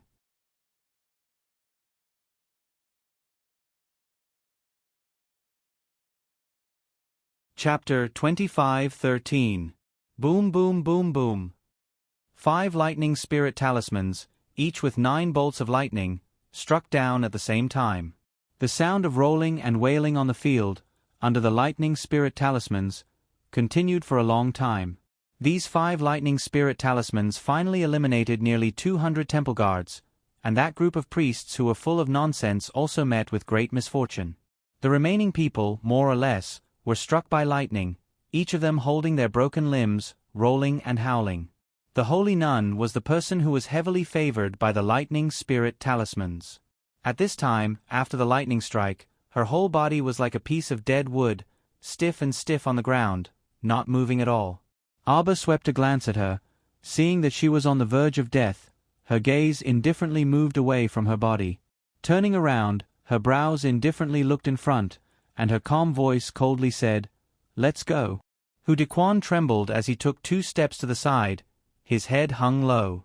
Emo Lien rushed forward 2 steps, and tightly grasped her ice-cold, bone-chilling little hand. Abba's eyes were slightly bitter. Looking up at the man in front of her, the corner of her mouth drew a cold arc, forcing herself to let out a somewhat angry smile. Emo Lien's heart trembled. Suddenly ignoring everything, she stretched out her arms and pulled her into her embrace.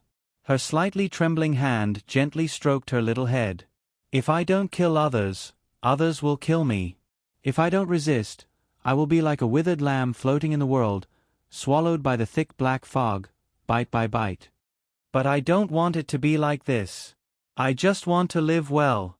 Work hard to live. More actively than anyone else, to live. Even like this, it's not allowed. Emolien, this is probably my life." They continued to resist, and they continued to kill. Fight, fight, fight. Fight until the last moment of her life. No. Emolien understood this little fellow's current state of mind too well. Every time she killed someone, she would fall into a deep self-loathing mood. She obviously didn't want to kill people, but in this world, there was always a group of people who didn't want her to live well. These people, what did they have to do with her? Did they know her? He didn't know him at all. What kind of enmity and hatred could motivate these people to make her bear the heavy crime of being a sinner for all eternity? If she was powerless to resist and turn the tables today, if this accusation were to spread across the entire divine land, what would the result be? Would she have a good ending? She just wanted to live a beautiful life with her lotus. Who was it to do anything to her? She did not want to become a little monster with thorns all over her body that would stab anyone she saw. But there was nothing at all. Why did they refuse to let her go? She did not want to be sick, but she was always forced to be sick. Since that was the case, she would fight to the death. If one came, she would kill one. If 10 came, she would kill 10. If anyone wanted to make life difficult for her, she would make life difficult for them, her entire family. Even if the entire world is your enemy, I will still be with you. Even if I have to give up the entire world, I am willing to do so. What does all living things have to do with me? I won't let go. I'm holding on to you, and I swear I won't let go in this lifetime. Emolien tightly grasped her small hand, looking deeply at her with an abnormally resolute gaze. The little girl's tense emotions finally relaxed. Because of the warmth that poured into her heart, because of her lotus. She burrowed her head into his embrace and acted like a spoiled child in his embrace. The little stoic face finally crumbled and was replaced by soft sobs that also broke his heart.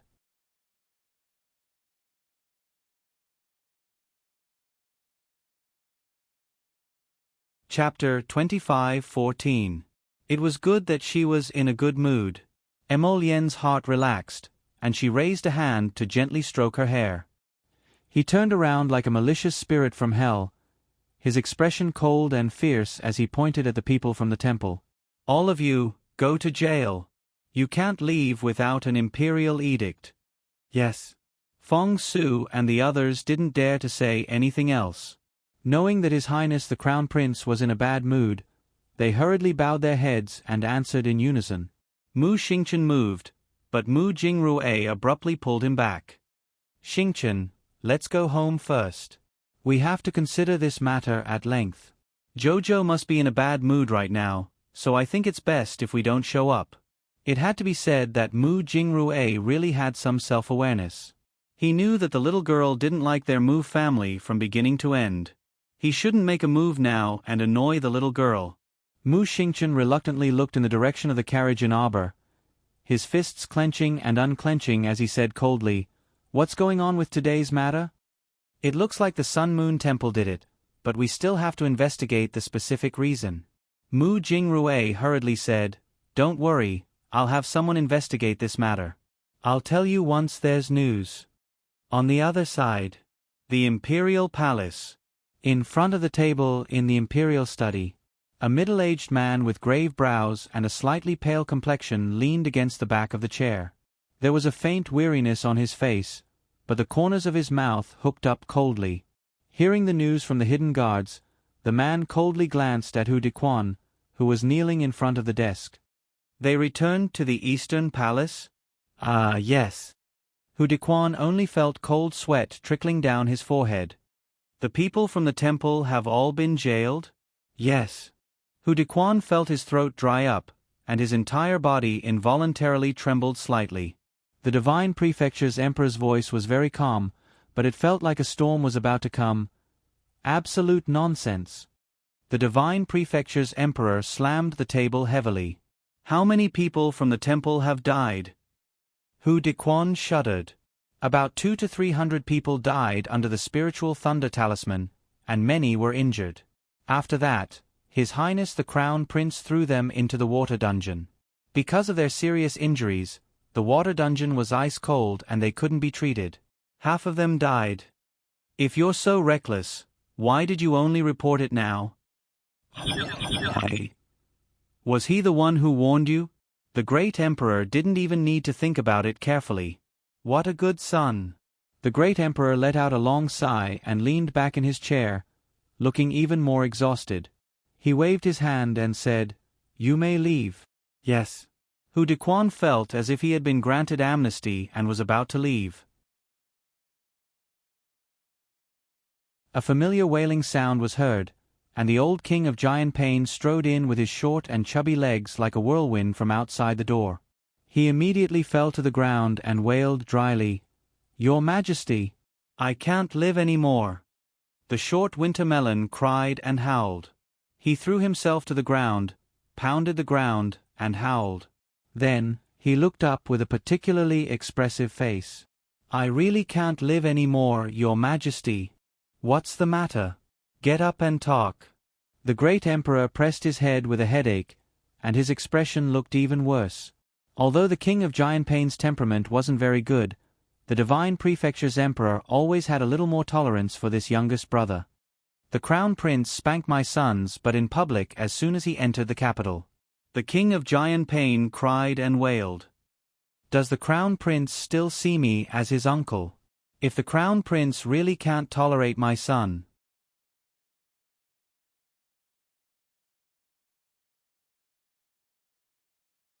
Chapter 25:15. Then your majesty, please give this subject brother a piece of land and let this subject brother take his family and return to his hometown. Sob, sob, sob, sob. The old king of Giant Pain was sobbing. The divine prefecture emperor was a little embarrassed. Naturally, he already knew that his son had beaten up the eldest son of the king of Giant Pain, Mo Zhuang. Now that the king of Giant Pain was crying in front of him, he couldn't pretend to be deaf and mute. Cough. The divine prefecture emperor coughed lightly. This child Mo Lien is indeed a little insensible. But he, just came back from a long journey. Perhaps, he's not in a good mood. King of Giant Pain, don't lower yourself to his level. The king of Giant Pain was instantly a little angry. Your Majesty, it's the crown prince who won't let my Zhuang off. Moreover, putting aside the matter of Zhuang my youngest son Mo Kuan was also beaten up by His Highness the Crown Prince in Shuntian Prefecture. Your Majesty, I really want to ask, what kind of grudge does the Crown Prince have with his biological uncle? Why does he like to beat up my son whenever he sees him? The Divine Prefecture Emperor, Your Majesty, you must seek justice for this subject brother. The King of Giant Pain was sobbing as he sat on the ground and wiped his tears sadly. The Divine Prefecture Emperor's head hurt terribly. He flicked his sleeves and called, Hu Diquan, eunuch, who immediately trotted into the imperial study and bowed respectfully. Your Majesty, go to the Eastern Palace and invite the Crown Prince over. Hu Diquan. At this time the sky was already dark. If he went to the Eastern Palace to invite His Highness the Crown Prince, would he be beaten out of there? The Divine Prefecture Emperor saw Hu Diquan standing there in a daze and couldn't help but say angrily, Why aren't you going? Eunuch Hu shuddered and hurriedly agreed. He didn't dare to hesitate and used his spirit energy to fly all the way to the Eastern Palace. Today, Mo Lien and Arbor had just moved in, and the entire Eastern Palace was still busy. The master of the palace had not returned for more than 10 years. Although the Eastern Palace was cleaned every day, it still lacked the aura of a master. Now that their master had finally returned and brought the Crown Prince consort with him, the Eastern Palace suddenly had 2 masters living in it. Just arranging the manpower to tidy up the Crown Prince consorts and Crown Prince consorts' sleeping quarters made everyone extremely busy. When Hu Diquan walked in, the entire Eastern Palace was still brightly lit. Zhao Tengdong, who was in charge of the internal affairs of the Eastern Palace, was still busy shouting with his bulging belly. Aunt Jing stood to the side with a solemn and dignified expression, occasionally exchanging a few words with the little palace maids who came to report. When the 2 of them saw Hu Diquan running in, they were slightly stunned. Zhao Tengdong stepped forward and said with a smile, Eunuch Hu, what's the matter? Go, go, go. What could I possibly want from you? Quick, go and invite His Highness. His Majesty has summoned him. Zhao Tengdong hurriedly asked, What happened? Why did the great emperor summon me? Hu Diquan wanted to be on good terms with the Crown Prince, so he quickly said in a low voice, The Duke of Giant Pain has complained to the great emperor. Your Highness. Zhao Tengdong walked to the door of the sleeping quarters and bowed. The great emperor has summoned you. Hu Diquan, Go back and tell him that as long as he doesn't acknowledge me as his wife, I don't want to see him for even a day. Scram! Hu Dequan, what should he do? If the old great king of the Mo kingdom's personal eunuch, Gong Chong En, was here, he would definitely laugh at him and pat him on the shoulder. He would say sympathetically, "It's not like our crown prince has only been willful for a day or two. Just bear with it."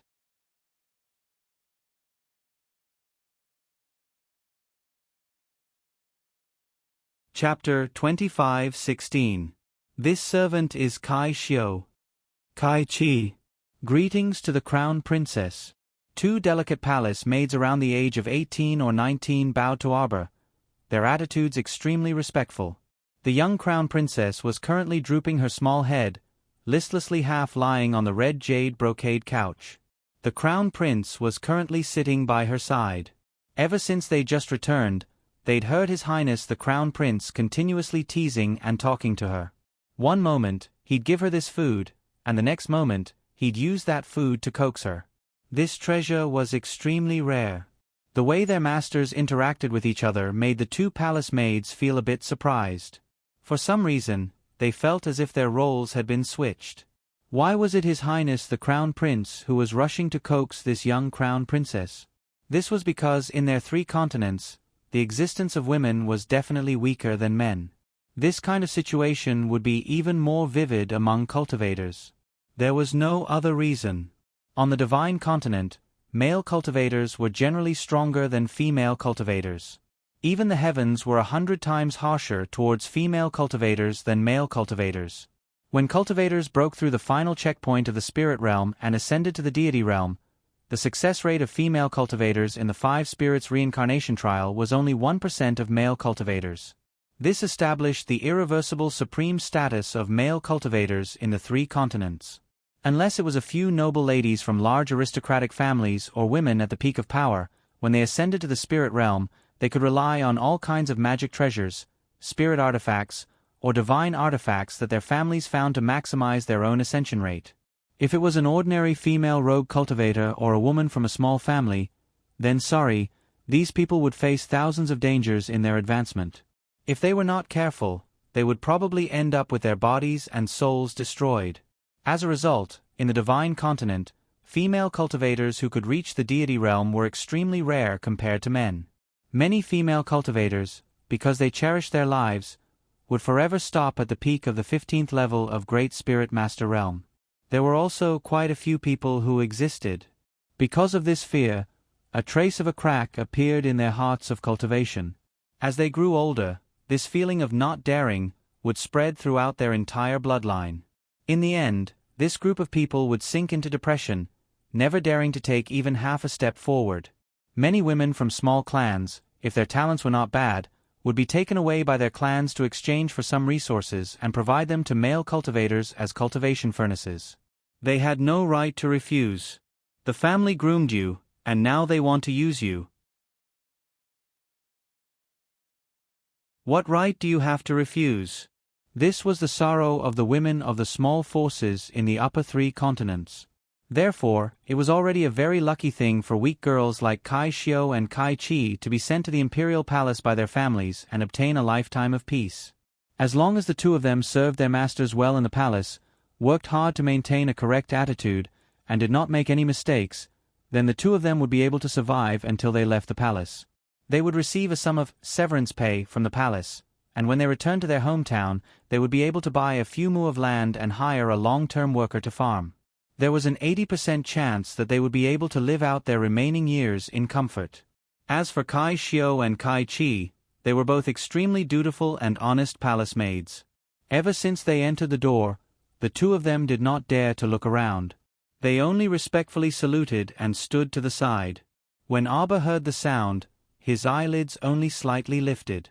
He then waved his hand and said, "You may leave." Kai Chi and Kai Xiu glanced at each other. They did not understand their master's intentions, but they also did not dare to make wild guesses. They hurriedly lowered their bodies and slowly retreated out of the door.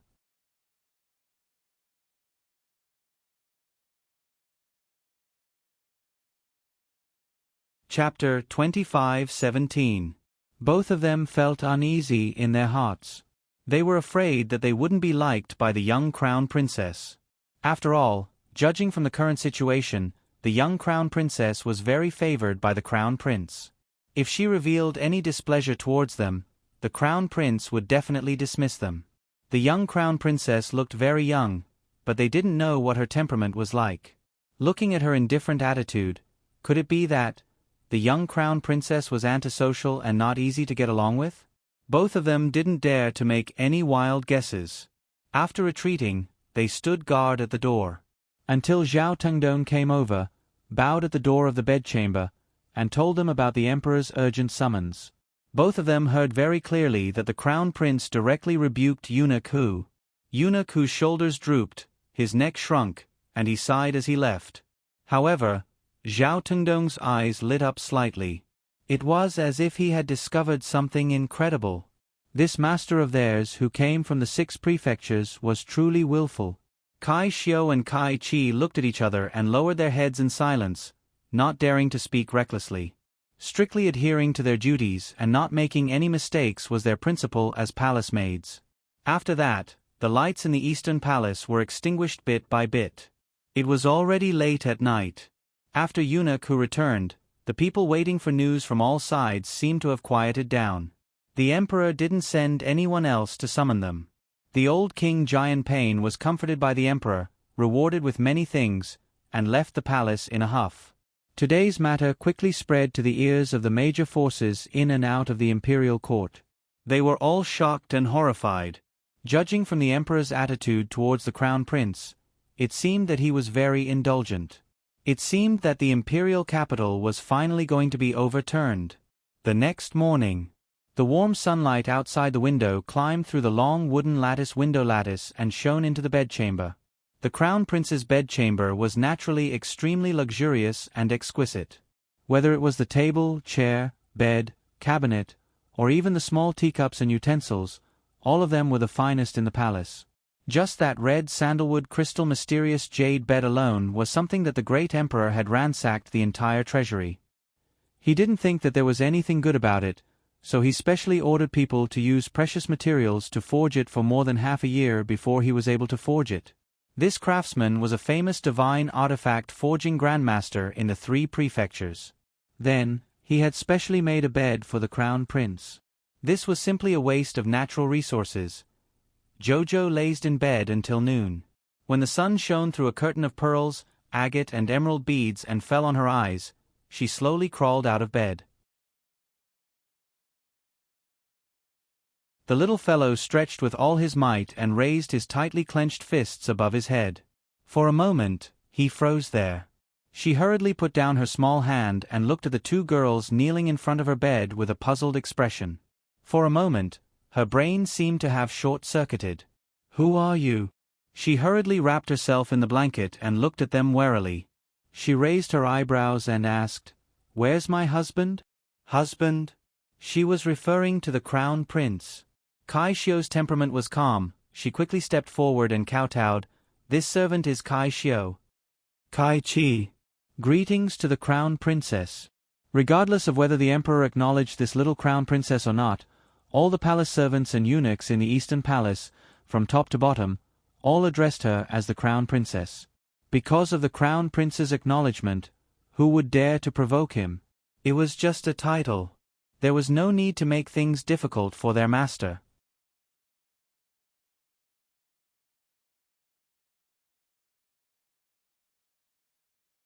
Chapter 25:18. The little fellow's short-circuited brain was somewhat connected. Ah, Kai Chi, Kai Xiu. She seemed to have heard this name yesterday, but when the other people introduced themselves, she was not in a good mood and was too lazy to respond to them.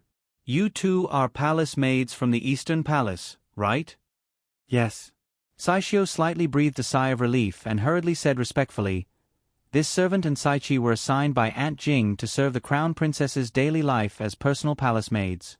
If the crown princess feels that us 2 are not enough, or if you have any other requests, you can directly tell Aunt Jing." At that time, "Oh, there's no need." Arbor waved her little wrist. She was not a particular person.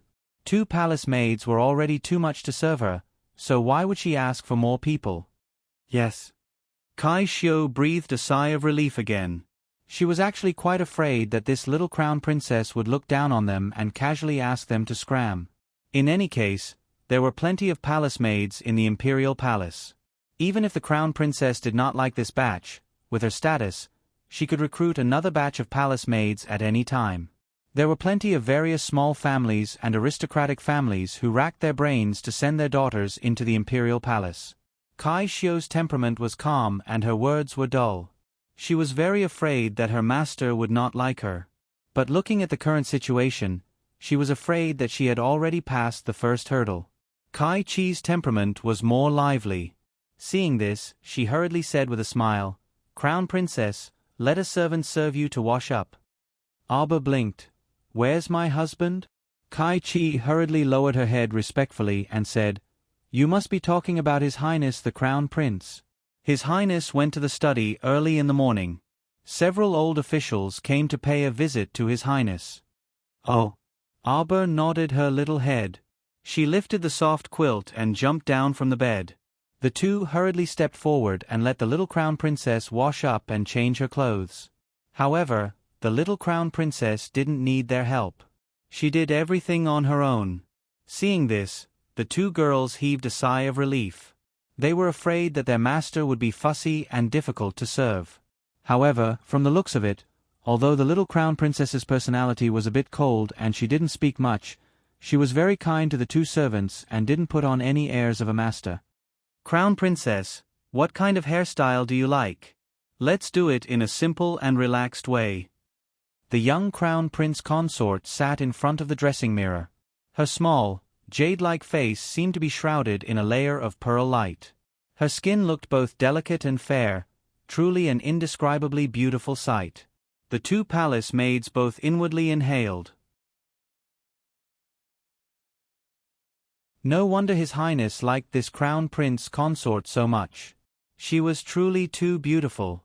In the entire upper three provinces, it would be difficult to find another girl who could be compared to the little crown princess. After thinking for a while, Kai Chi tied the little crown princess' hair into a cloud bun. Her technique was very skillful. Moreover, it wasn't the cloud bun that followed the trend. She made some small improvements to this bun. Because the little crown princess was too young, her long hair looked a bit old-fashioned when she tied it up. Kai Chi's modified bun made the two strands of black hair by her temples into two small braids that hung over her shoulders. This made the little fairy in the mirror look more lively and playful.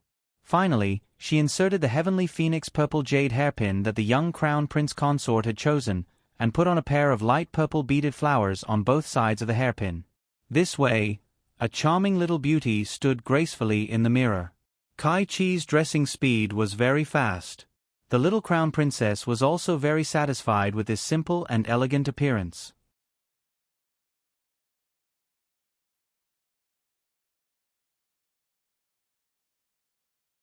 Chapter 25:19. Seeing her expressionless face, Kai Chi's heart pounded. She braced herself and asked, "Crown Princess, do we need to change it again?" There's no need to change it." "Very good," the little crown princess said with a stoic face. Kai Chi heaved a huge sigh of relief. She walked to the dozen or so large chests in the corner of the room and said, "Crown Princess, these clothes and accessories were just sent over from the production room and the treasure room last night. Your servant hasn't had time to take care of them yet. There's also some furniture that will be sent over from the production room in the next 2 days." "Crown Princess, what do you want to wear today?" Kai Chi asked tentatively.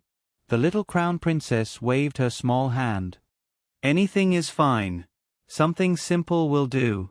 Kai Chi finally understood what was going on. It seems that our little crown princess likes to start simple.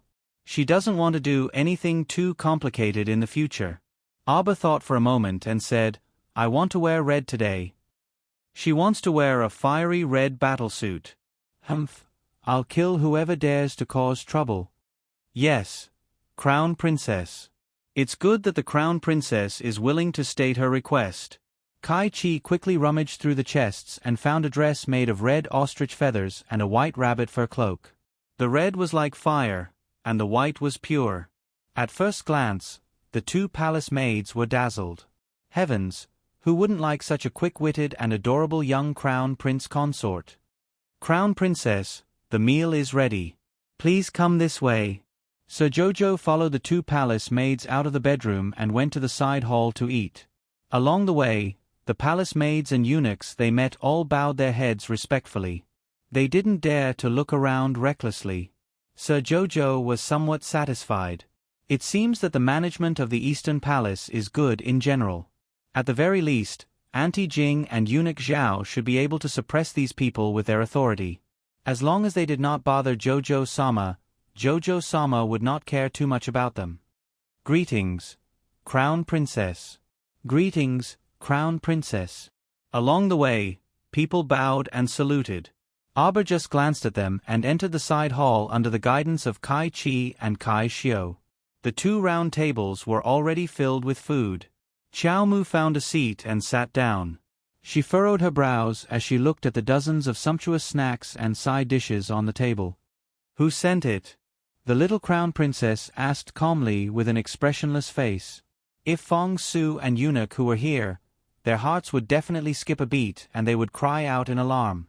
The calmer this little crown princess was, the more expressionless her face was, the more restless her heart was. Kai Chi didn't know what was going on, so she bowed and said, "It was Eunuch Lee from the kitchen.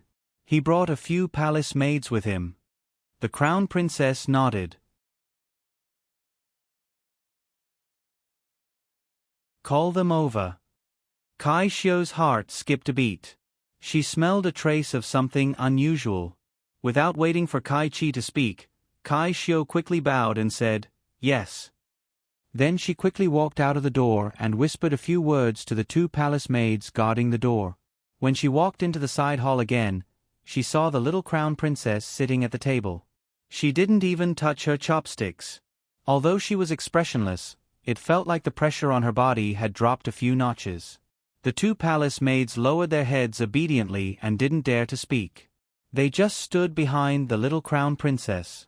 After a quarter of an hour, the palace maids outside the door came in to report that Eunuch Lee from the kitchen had brought people over.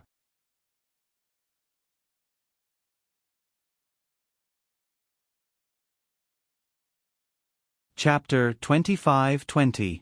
"Kneel outside," Aber said coldly. The little palace maid was slightly taken aback, but she didn't dare to be negligent. She hurriedly went out to pass on the crown princess instructions. The little Eunuch Lee in the kitchen looked to be in his early 20s. His entire person carried a bit of a ruffian aura, and his eyes were always restless. After hearing this, the little Eunuch Lee couldn't help but be taken aback. A trace of displeasure flashed through his eyes. "Why? Kai Xiu, slap him," the little crown princess said calmly. Kai Xiu's heart skipped a beat, and her heart thumped like a drum. She knew who this little Eunuch Lee was. He was the third in command of the Imperial Household Department, the godson of the head eunuch, Eunuch Lee. Usually, when he went to the various palaces, there were many palace maids and eunuchs who flattered him to please him. For Eunuch Lee's sake, no one dared to be impudent to him. Everyone in the entire Divine Prefecture knew that after the Emperor and Empress fell into a coma more than 10 years ago, the Emperor didn't take in any more concubines. The entire harem was actually very quiet. Except for some nameless women who were forcefully stuffed into the harem by various small countries every year, the Emperor only had the head palace maid and outstanding talent as his companions. Everyone thought that the outstanding talent would probably one day become a concubine, but today, more than 10 years later, the outstanding talent was still only the head palace maid by the Emperor's side. The outstanding talent was nearly 40 years old this year. To be honest, those unknown women who were stuffed into the harem every year might not even live as well as palace maids and eunuchs who had a little power. For example, this little Eunuch Lee could get whatever he wanted under the care of the head eunuch. Today, when he suddenly heard the crown princess say that she wanted to slap someone, even he was a little stunned. Slap. The little crown princess swept a cold glance at Kai Xiu. This glance made Kai Xiu's heart skip a beat again.